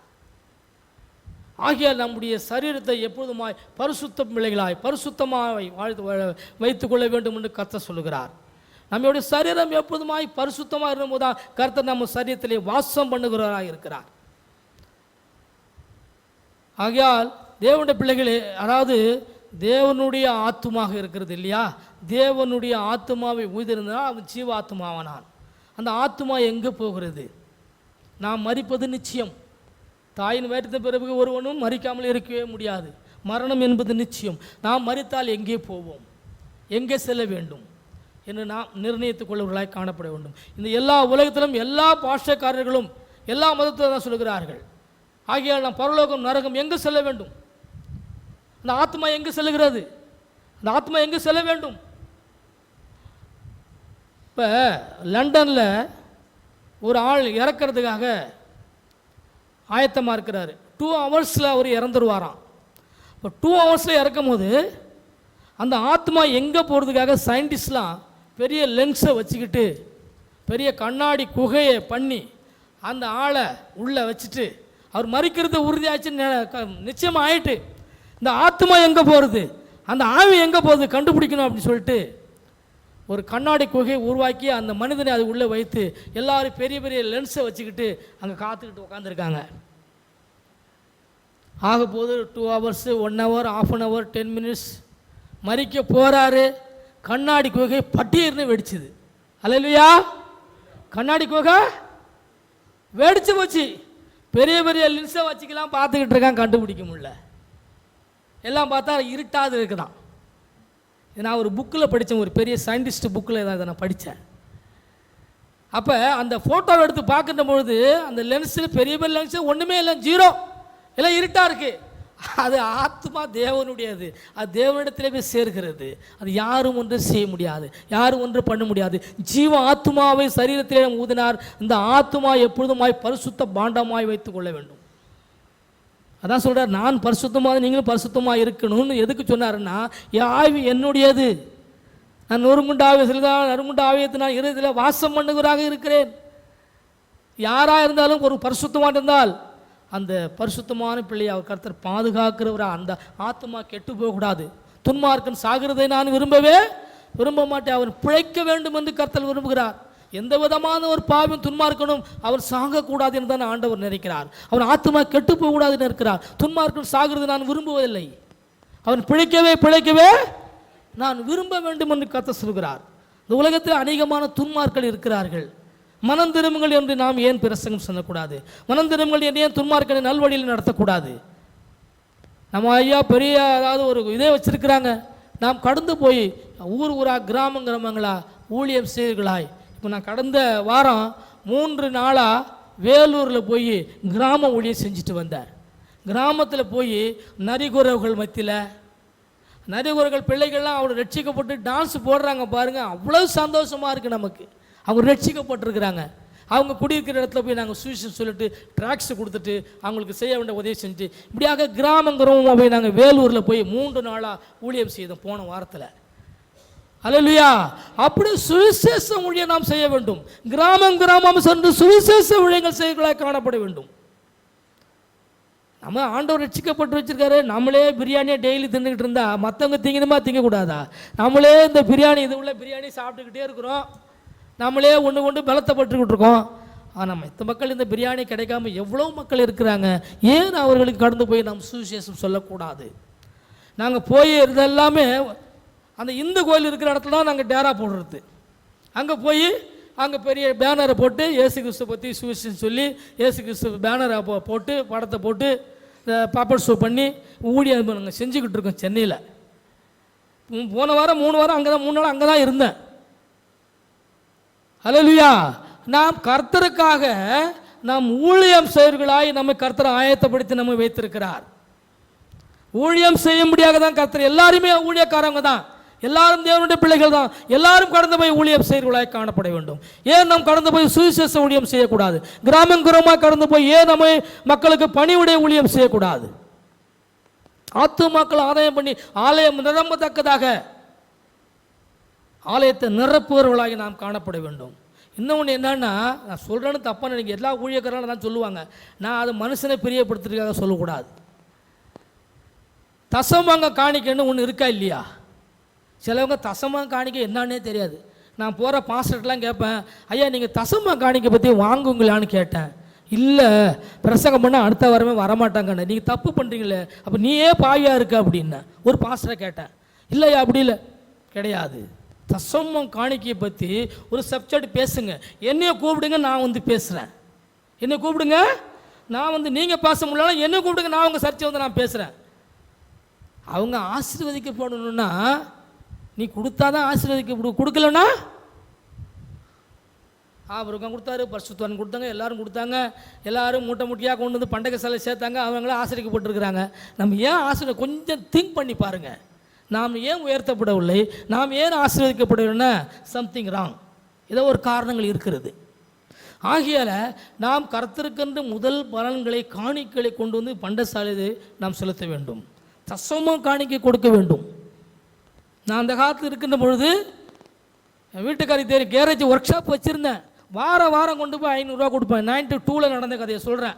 எப்போ 82, 85 நான் ஒர்க் ஷாப் வச்சுருந்தேன். 9 பேர் வச்சு ஒர்க் ஷாப், பெரிய ஒர்க் ஷாப் வச்சுருந்தேன். 2 ஹோட்டல் வச்சுருந்தேன், 2 கோழி கடை வச்சுருந்தேன் பாம்பேயில். ஆனாலும் எல்லாத்தையும் விட்டு வா அப்படின்றதுனால ஒர்க் ஷாப்பும் விட்டேன், கோழி கடையை விட்டேன், ஹோட்டலை விட்டேன், எல்லாத்தையும் விட்டேன். ஆனால் அப்போ வாரம் கொண்டுட்டு போய் 500 ரூபா காணிக்கை கொடுத்தேன். 82, 83 500 இப்போ கணக்கு பண்ணி பாருங்கள்.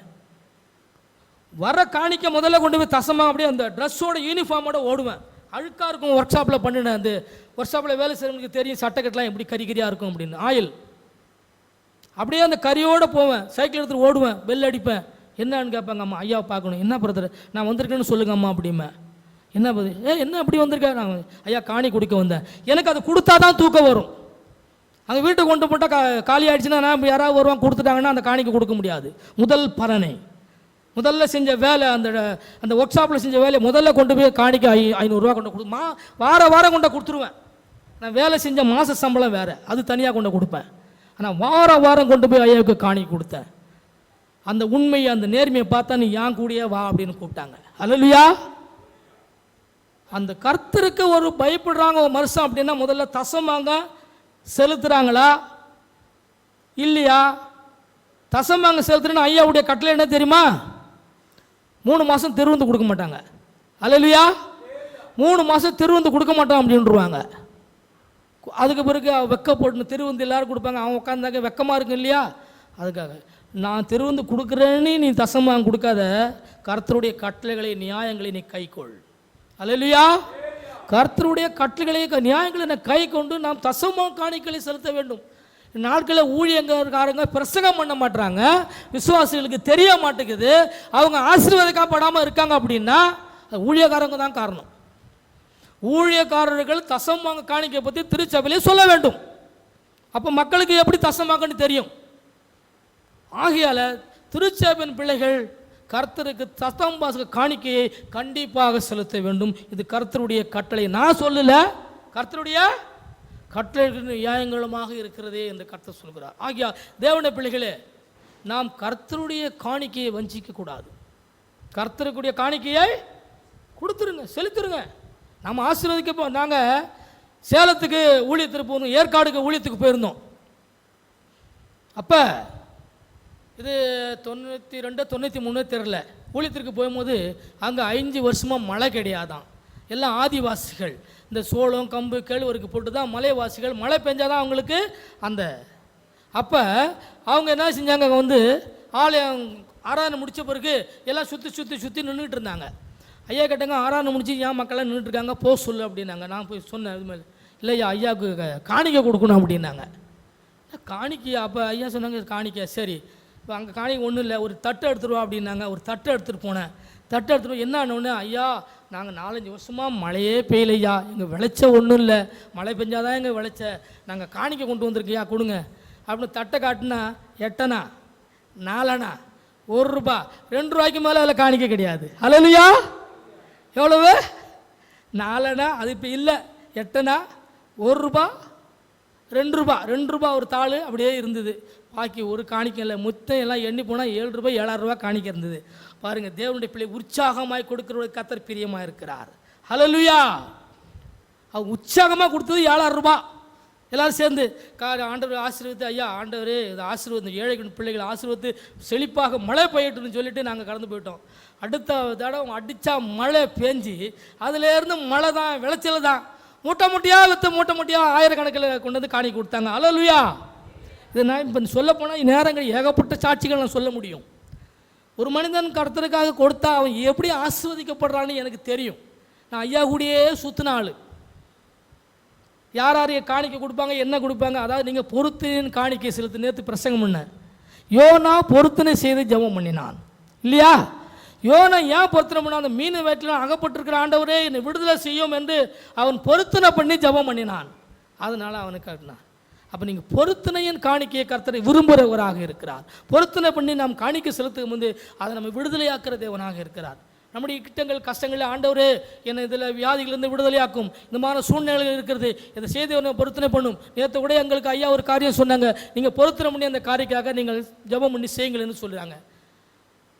அப்போ நம்ம பொருத்தனை பண்ணி அந்த காரியத்தை செய்கின்ற பொழுது கர்த்தர் அதனுடைய காரியங்களை விடுதலை செய்கிறவராக காணப்படுகிறார்.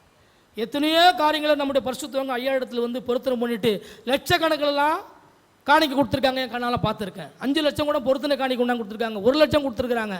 ஏன்னா அவங்க கேட்டுக்கொண்டு பொருத்தனை பண்ணி ஜபத்தை விட காத்தவங்க அதை சக்ஸஸ் ஆக்கி வச்சிருக்கிறார், அதை முடிச்சு கொடுத்துருக்கிறார் கர்த்தர். அதனால அவங்க வந்து எத்தனையோ லட்சமாக கொண்டு வந்து பொருத்தனை காணிக்கைன்னு கொடுத்து தனியாக கொண்டு போவாங்க. ஆகிய தேவனுடைய பிள்ளைகள், நான் சொல்கிறேன்னு தப்பாக நினைக்க, என்னடா வர ஊழியக்காரங்கள்லாம் காணிக்கை தான். ஏன்னா நம்ம நல்லா இருக்கணும்னா நம்ம கொடுங்கள், அப்பொழுது உங்களுக்கு கொடுக்கப்படும். நம்ம கர்த்தருக்கு கொடுக்கின்ற பொழுது கர்த்தர் நம்மை ஆசீர்வதிக்கிறாக இருக்கு. நான் அங்கே சென்னையில் இருக்க எல்லா பாஸ்டர்கிட்ட தான் கேட்பேன், ஐயா தசமம் காணிக்க பற்றி சொல்கிறீங்களா, பிரசங்கம் பண்ணுறீங்களா? இல்லையா. ஏன்னா ஆத்மா போயிடும். நான் ஒரு 10 ஊழியக்காரர்கிட்ட கேட்டால் 10 ஊழியக்காரி தான் சொல்கிறாங்க, நீங்கள் ஆத்மாக்காக செய்கிறீங்களா, பணத்துக்காக செய்கிறீங்களா? பணம் கர்த்தர் எப்படியோ அவர்கள் உள்ளத்திலே பேசி கொண்டு வந்து கொடுப்பார்கள். ஆனால் அவர்கள் சத்தியத்தை நீங்கள் சத்தியமாக போதிக்க வேண்டும். நீங்கள் சத்தியத்தை சொன்னால் கர்த்தர் அவர்களை ஆசீர்வதிப்பார். இல்லைன்னா அவர்களை ஆசீர்வதித்தால் தான் நீங்கள் ஆசீர்வதிக்கப்படுவீங்க. அதனால் சத்தியத்தை நீங்கள் போதிக்க வேண்டும் என்று நான் அவர்கிட்ட சொல்லியிருக்கிறேன். ஆகையால் தேவனுடைய பிள்ளைகளை நாம் கர்த்தர் ஒழுதுபோது நம்மை கைவிடாத தேவனாக இருக்கிறார், கைவிடவே மாட்டார். ஒருவரும் நம்மை கைவிடாத தேவனாக இருக்கிறார். சங்கீதம் 34:18 நாம் வாசிக்கின்ற போது, நொறுங்குண்ட இருதயம் உள்ளவர்களை கர்த்தர் படிங்க. சங்கீதம் 34:18 நொறுங்குண்ட இருதயம் உள்ளவர்கள் நொறுங்குண்ட இருதயம் உள்ளவர்களை கர்த்தர் சமீபமா இருந்து, கர்த்தர் சமீபமா, நொறுங்குண்ட இருதயங்களை கர்த்தர் நம்மோடு சமீபமா இருக்கார். நறுங்குண்ட ஆவி உள்ளவர்கள் நறுங்குண்ட ஆவி உள்ளவர்களை ரட்சிக்கிறார். ஹல்லேலூயா. அவர் நறுங்குண்டு இருக்கிறவங்களை கைவிடவே மாட்டாருங்க. அவர் ரட்சிக்கு நம்ம உயர்த்துறவராக இருக்கிறார். நான் நறுங்குட்டன் கஷ்டப்படுறேன், நான் வியாதியா இருக்கிறேன் என்றால் அவர் கைவிடவே மாட்டார். அவர் நம்மை ரட்சிக்கிறவராய், நம்மை ஆசீர்வதிக்கிற தேவனாய், நம்ம உயர்த்துகிற தேவனாக காணப்படுகிறார். ஆகையால் நறுங்குண்ட இருதயம் உள்ளவர்களை கர்த்தர் பாதுகாத்து அவரை அரவணைத்து ஆசீர்வதிக்கிற தேவனாக இருக்கிறார். ஆகையால் தேவனுடைய பிள்ளைகளே, அவர் நம்மை ஒருபோதும் கைவிட மாட்டார். நம்ம ரட்சிக்கிறவராய், நம்மை ஆசீர்வதிக்கிறவராய், நம்மை பாதுகாக்கிறவராய், நம்ம உயர்த்துகிற தேவனாக இருக்கிறார். ஆகையால் அவர் நம்மை கைவிட்டாரோ என்று, குருடர்களை கைவிட்டால் காடாத தேவன் நம்மளை கைவிடுவாரா? நம்ம 2 கண்ணுலாம் வச்சுருக்கோம், 2 காலை நடந்துக்கிட்டு போகிறோம். ஆகையால் நம்மளை ஒருபோதும் கைவிட மாட்டார். குருடர்களை காக்கிற தேவன், வழி நடத்துகின்ற தேவன், நம்மை அவர் காக்க வல்லவராக இருக்கிறார், நம்மை பாதுகாக்க வல்லவராக இருக்கிறார். ஆகையால் தேவனுடைய பிள்ளைகளே, நொறுங்குண்ட இருதயம் உள்ளவர்களை கர்த்தர் ரட்சித்து அவர்களை பாதுகாக்கிறார் என்று நாம் வேதத்திலே வாசிக்கிறோம். கடைசியாக ஒரு வேதத்தை வாசிக்கலாம். ஏசாயா 58:11 வாசிக்கலாம். கர்த்தர் நித்தமும் உன்னை நடத்தி, 58:11 கர்த்தர் நித்தமும் உன்னை நடத்தி மகா வறட்சியான காலங்களில் உன் ஆத்துமாவை திருப்தியாக்கி உன் எலும்புகளை நினமுள்ளதாக்குவார். நீர்ப்பாய்ச்சலான தோட்டத்தை போலவும் வற்றாத நீரூற்றை போலவும் இருப்பார் என்று ஆண்டவர் சொல்லுகிறார். ஹல்லேலூயா. 10 படிக்கலாம். பசியினிடத்தில் அவன் ஆத்துமாவை சாய்த்து சிறுமைப்பட்ட ஆத்துமாவை திருப்தியாக்கினால் அப்போது இருளில் வெளிச்சம் உதித்து உன் அந்தகாரம் மத்தியானத்து போல் இருக்கும். கர்த்தர் நித்தமும் உன்னை வழிநடத்தி மகா வறட்சியான காலங்களில் உன் ஆத்துமாவை திருப்தியாக்கி உன் எலும்புகளை நினமாக்குற தேவனாக இருக்கிறார். நான் உன்னை கைவிடாத மாட்டேன் என்று சொல்லுகிறார். உன்னை பலப்படுத்துகிற தேவனாக இருக்கிறார். நித்தமும் உன்னை நான் வழி நடத்துவேன், நான் உன்னை பாதுகாப்பேன், உனக்கு ஆகாரம் கொடுப்பேன், உனக்கு தண்ணீரை கொடுப்பேன், உனக்கு ஜீவனை கொடுப்பேன், நான் உன்னை ரட்சிப்பேன், நான் உன்னை பாதுகாப்பேன் என்று கர்த்தர் நமக்கு வாக்கு கொடுத்திருக்கின்றார். ஆகையால் தேவனுடைய பிள்ளைகளே, கர்த்தர் நித்தமும் நம்மை நடத்துகிறாராய். வறட்சியான காலங்களில் கூட தம்முடைய ஆத்துமாவை நம்ம பாதுகாக்க உயர்த்துகிறார். வறட்சி கஷ்டங்கள் எத்தனையோ. இப்போ பாருங்கள், கொரோனாவில் எவ்வளோ கஷ்டப்பட்டாங்க. சாப்பாடு கிடையாது, ஆகாரம் இல்லை. கோடி கோடியாக பணம் வச்சுருந்தவங்களாம் என்ன செஞ்சாங்க? சாப்பாடு அதே பணத்தையாக சாப்பிடுவாங்க, பணத்தை சாப்பிட முடியல. நாங்களாம் கொரோனாவில் அங்கே 20 பாடி அடக்கம் பண்ணியிருக்கிறோம். யாரும் போய் பாடி தொட்டு அடக்கம் பண்ண மாட்டாங்க. நான் 20 பாடியை போய் யாரும் பயந்துட்டு போகல. நான் என் ஒய்ஃப்லாங்களுக்கு ஹாஸ்பிட்டலில் போய் அவங்களுக்கு பணிவிடை செஞ்சு அவங்களுக்கு இது பண்ணி எங்கள் வீட்டுக்கு வர வச்சு ஃபஸ்ட் எய்டு பண்ணி அவங்களுக்கு மாத்திரை கொடுத்து மருந்து கொடுத்து இந்த காடின்னு சொல்லுவாங்களே அதெல்லாம் பண்ணி நாங்கள் கொண்டு கொடுத்து எத்தனையோ ஆத்துமாக்களை நாங்கள் பாதுகாத்திருக்கிறோம். இல்லை எத்தனை பேர் செத்துருப்பாங்க, நம்ம அதெல்லாம் சொல்லக்கூடாது. நாங்கள் பாம்பேல இருந்த கொரோனா காலத்தில் எத்தனையோ ஆத்துமாக்களை சாக போறவர்களை நாங்கள் பாதுகாத்திருக்கிறோம். இன்றும் அவர்கள் எங்களுக்கு அதாவது விசுவாசம் உள்ளவர்களாய் எங்களுக்கு நன்றி உள்ளவர்களாக இருக்கிறார்கள். எத்தனையோ பேர் இறந்துட்டாங்க, அவங்கள போய் அடக்கம் பண்ணி யாரும் பயம். நாங்கள் போய் 20 பாடியை நான் அடக்கம் பண்ணிட்டு வந்திருக்கிறேன். நான் என்ன செத்தா போயிட்டேன் கொரோனாவில். கர்த்தர் நம்மோடு கூட இருக்கிறாருங்க. நான் பரிசுத்தமான சரீரமாக இருக்கிறேங்க. நான் பரிசுத்தமாக இருக்கும்போது சரீரத்தை ஒன்றுமே யாரும் தொட முடியாது. இது ஆத்துமா கர்த்தருடையது. ஹல்லேலூயா. இந்த ஆத்மா யாரும் ஒன்றும் டச் பண்ண முடியாது நம்மளை. நம்ம சரீரத்தை மாத்திரம் பரிசுத்த பாண்டாமல் வைத்திருந்தோம்னா எந்த வியாதி வரட்டும், எந்த கொரோனா வந்தாலும் நம்மளை ஒன்றுமே செய்ய முடியாது. சில பணக்காரன் பயந்தே செத்து போனான். பணம் வச்சிருக்க என்ன பண்ணணும்? எத்தனையோ ஆட்கள் தங்களை உயிரை மாய்த்து கொண்டார்கள். ஆனால் நாங்கள் கடந்து போய் குரூப்பாக கடந்து போய் அந்த மக்கள் மத்தியிலே ஊழியம் செஞ்சுட்டு வந்திருக்கோம். அதை நம்ம சொல்ல முடியாது. எத்தனையோ ஊழியங்கள் வீட்டில் இருந்து எவ்வளோ நன்மைகள் செஞ்சுருக்கோன்னு அது எனக்கும் கர்த்தருக்கும் தான் தெரியும். என் பிள்ளைகிட்டலாம் எனக்கு காணிக்க பணம் அனுப்புவாங்க. அதை கொண்டு போய் ரேஷனை வாங்கி வீடு வீடுக்கெலாம் நான் ரேஷன் கொடுத்துருக்குறேன். ஒரு முட்டை அரிசி அப்படி தான் சொல்லக்கூடாது. தேவ சமூகத்தில் செய்து நாம் சொல்லக்கூடாது. அப்படி ஏழைகளுக்கு அந்த காலங்களிலே நாங்கள் உதவி செய்திருக்கோம். நான் சொல்லக்கூடாது, நாங்கள் தான் சொல்லணும். ஏன்னா என் பிள்ளைகளை இன்க்ளூடிங். அதனால் எனக்கு வர என் பிள்ளைகள் கொடுக்குற காணிக்கை எல்லாமே நான் அந்த ஊழியத்தில் போட்டு அந்த ஏழைகளை அந்த கொரோனாவில் எனக்கு ஒரு ஊழியம் செய்ய முடியாது. கர்த்தர் ஒரு பெரிய ஆசீர்வாதத்தை கொடுத்தார். இப்போ நம்ம ஏழைகளுக்கு இருக்கும் கர்த்தருக்கு கடங்கும் நம்மளை கொடுக்க முடியாது அந்த நேரத்தில். இப்போ நம்மளே இப்போ என்ன செஞ்சுருக்கோம், நம்மளே கஷ்டப்பட்டோம். இப்போ நம்மளால் செய்ய முடியல. அப்படி செய்ய முடியலையே என்று நான் சென்னையில் வருத்தப்பட்டு கொண்டிருக்கிறேன். எத்தனையோ பாஸ்டர்கிட்ட சொல்லியிருக்கிறேன், நான் இப்படிப்பட்ட ஊழியங்களை நான் பாம்பேயில் செய்தேன், நான் இங்கே செய்ய முடியாமல் நான் தவித்து கொண்டிருக்கிறேன். கர்த்தரை ஒரு காலத்தில் என்னை ஆசீர்வதிப்பார், இப்படிப்பட்ட ஊழியங்களை நான் செய்வேன் என்று செய்து கொண்டிருக்கிறேன். அப்படி இருந்து நான் செய்து கொண்டிருக்கிறேன். மாதம் நான் ஊழியத்திற்காக செய்து கொடுத்து கொண்டிருக்கிறேன். மற்ற ஊழியர்களுக்கு ஜெயிலில் போய் ஊழியம் செய்து கொண்டிருக்கோம். நான் மனைவி செஞ்சு கொண்டிருக்கோம். எத்தனையோ ஊழியங்கள் நாங்கள் செய்து கொண்டு தான் இருக்கின்றோம். ஆனால் கர்த்தர் நம்மை ஆசீர்வதிக்கும் போது நம்ம என்ன செய்யணும்? மற்றவர்களுக்கும் ஆசீர்வாதத்தை கொடுக்கிறவர்களாய் இருக்க வேண்டும். ஆகியால் தேவனுடைய பிள்ளைகளே, கொடுங்கள் அப்போது கொடுக்கப்படுகிற வார்த்தையை நாம் நிறைவேற்றுவர்களாக இருக்க வேண்டும். சங்கீதம் இது 58 படிச்சிட்டிங்களா? 58 நான் 11 ஏசாயா 58:11 படிச்சிட்டிங்க. திரும்பவும் நித்தமும் உன்னை நடத்தி, கர்த்தர் உன்னை நித்தமும் நடத்தி மகா வறட்சியான காலங்களில் உன் ஆத்துமாவை திருப்தியாக்கி உன் எலும்புகளை நம்முடைய எலும்புகளை கொழுப்புள்ளதா நிலமுள்ளதா ஆக்குகிறவராக இருக்கிறார். நீ நீர்ப்பாய்ச்சலான தோட்டத்தை போலவும் வற்றாத நீரூற்றை போலவும் இருப்பாய் என்று கர்த்தர் சொல்லுகிறார். அல்லேலூயா. பசி உள்ளவனுக்கு உன் ஆகாரத்தை கொடு. பகிர்ந்து கொடுக்கிறது தான் நமக்கு ஆசீர்வாதம். பசி உள்ளவர்களுக்கு நாம் என்ன செய்யணும்? பகிர்ந்து ஆகாரம் கொடுக்க வேண்டும். அப்பொழுதுதான் நம்ம கொழுப்புள்ளவர்கள் நம்ம இருக்க முடியும். அல்லேலூயா. நாம் பசி உள்ளவர்களுக்கு ஆகாரம் கொடுத்து துருத்துண்ட எளிமையவர்களும் வீட்டிலே சோர்ந்து போகிறதுமான எல்லார்களும் வஸ்திரங்களை கொடுத்து அவர்களை நாம் ஆசீர்வதிக்கின்ற போது, அவர்களை நாம் உயர்த்துகின்ற பொழுது கர்த்தர் நம்மை ஆசீர்வதிக்கிறார், நம்ம உயர்த்துகிற தேவனாக இருக்கிறார். அல்லேலூயா.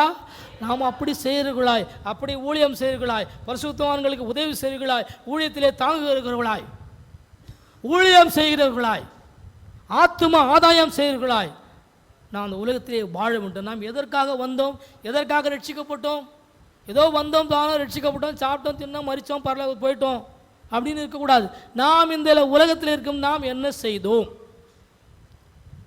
இல்லையா? நாம் என்ன செய்து கொண்டு இருக்கிறோம் என்று நாம் நிர்ணயித்து நம்மை நாமே உயர்ந்து ஆராதிக்கிறவர்களாக இருக்க வேண்டும் என்று கர்த்தர் சொல்கிறார். ஆகிய தேவனுடைய பிள்ளைகளே, இந்த வாசிக்கலாம். குருடராக அந்த ஆரம்ப வசனம் ஏசாயா 42:16 6 வாசிக்கலாம். 42:16 குருடரை அவர்கள் அறியாத வழியிலே நடத்தி, குருடர்களை அவர்கள் வழியாத வழியிலே நடத்தி, அவர்களுக்கு தெரியாத பாதைகளில் அவர் அழைத்து கொண்டு வந்து, அவர்களுக்கு முன்பாக இருளை வெளிச்சமும் கோணலை செவ்வையும் ஆக்குவேன். இந்த காரியங்களை நான் அவர்களுக்கு செய்து அவர்களை கைவிடாதிருப்பேன் என்று கர்த்தர் சொல்கிறார். ஹல்லேலூயா. 6ஆம் வார்த்தையும் வாசிக்கலாம். 42:6 நீர் குருடருடைய கண்களை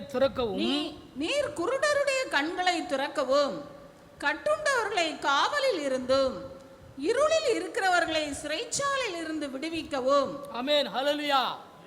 சபையை அதற்காக தான் ஏற்படுத்தியிருக்கிறாரு. ஊழியக்காரங்களை பரிசுத்தம் அதுக்காக எதிர்ப்பிருக்கிறாருன்னா அவர்களை விடுவிக்க முடியாக, பாவத்திலிருந்து விடுதலையாக்க முடியாக, குருடர்களை நல்லவர்களாக மாற்ற முடியாக, முடர்களை நடக்கும்படியாக இயேசு கிறிஸ்து இந்த உலகத்தில் நான் அநேக ஊழியம் செய்தார். அந்த ஊழியாக நம்ம செய்யக்கூடாது. என்னிலும் அதிகமானவர்களை செய்வீங்கள் என்று கர்த்தர் நம்ம கட்டளை கொடுக்கிறார். கடந்து போங்கன்னு சொல்லியிருக்கிறார் இல்லையா? கடந்து போய் என்னிலும் அதிகமானவர்களை செய்யுங்கள், பிசாசுகளை துரத்துங்க, நோய்களை குணமாக்குங்கள். அந்த கட்டளையை நாம் கை கொள்ளாமல் இருக்கிறதுனால தான் அற்புத அதிசயம் நடக்காமல் இருக்குது. ஏன் ஆண்டவர் குணமாக்கணும்? ஏன் நம்மால் முடியாது? முடியும், முடியாமல் இருக்கவே முடியாது. அந்த விசுவாசம் நமக்குள்ளே இருக்க வேண்டும். அதான் சொல்லுகிறார், நீர் குருடைய கண்களை திறக்கும், கட்டுண்டவர்களை காவலிலிருந்து இருளிலே நடக்க செய்தும் சிறைச்சாலையிலிருந்து விடுவிக்கவும் நம்மை கர்த்தர் ஆயத்தமாக வைத்திருக்கிறார். ஆகையால் அவர் குருடர்களை பார்க்க செய்த தேவன், அவர் வெளிச்சமாக்கின தேவன், கோணலான செவ்வியான பாதைகளில் நடக்க செய்த தேவன், அவர் நம்மையும் நடக்க செய்வராக இருக்கிறார்.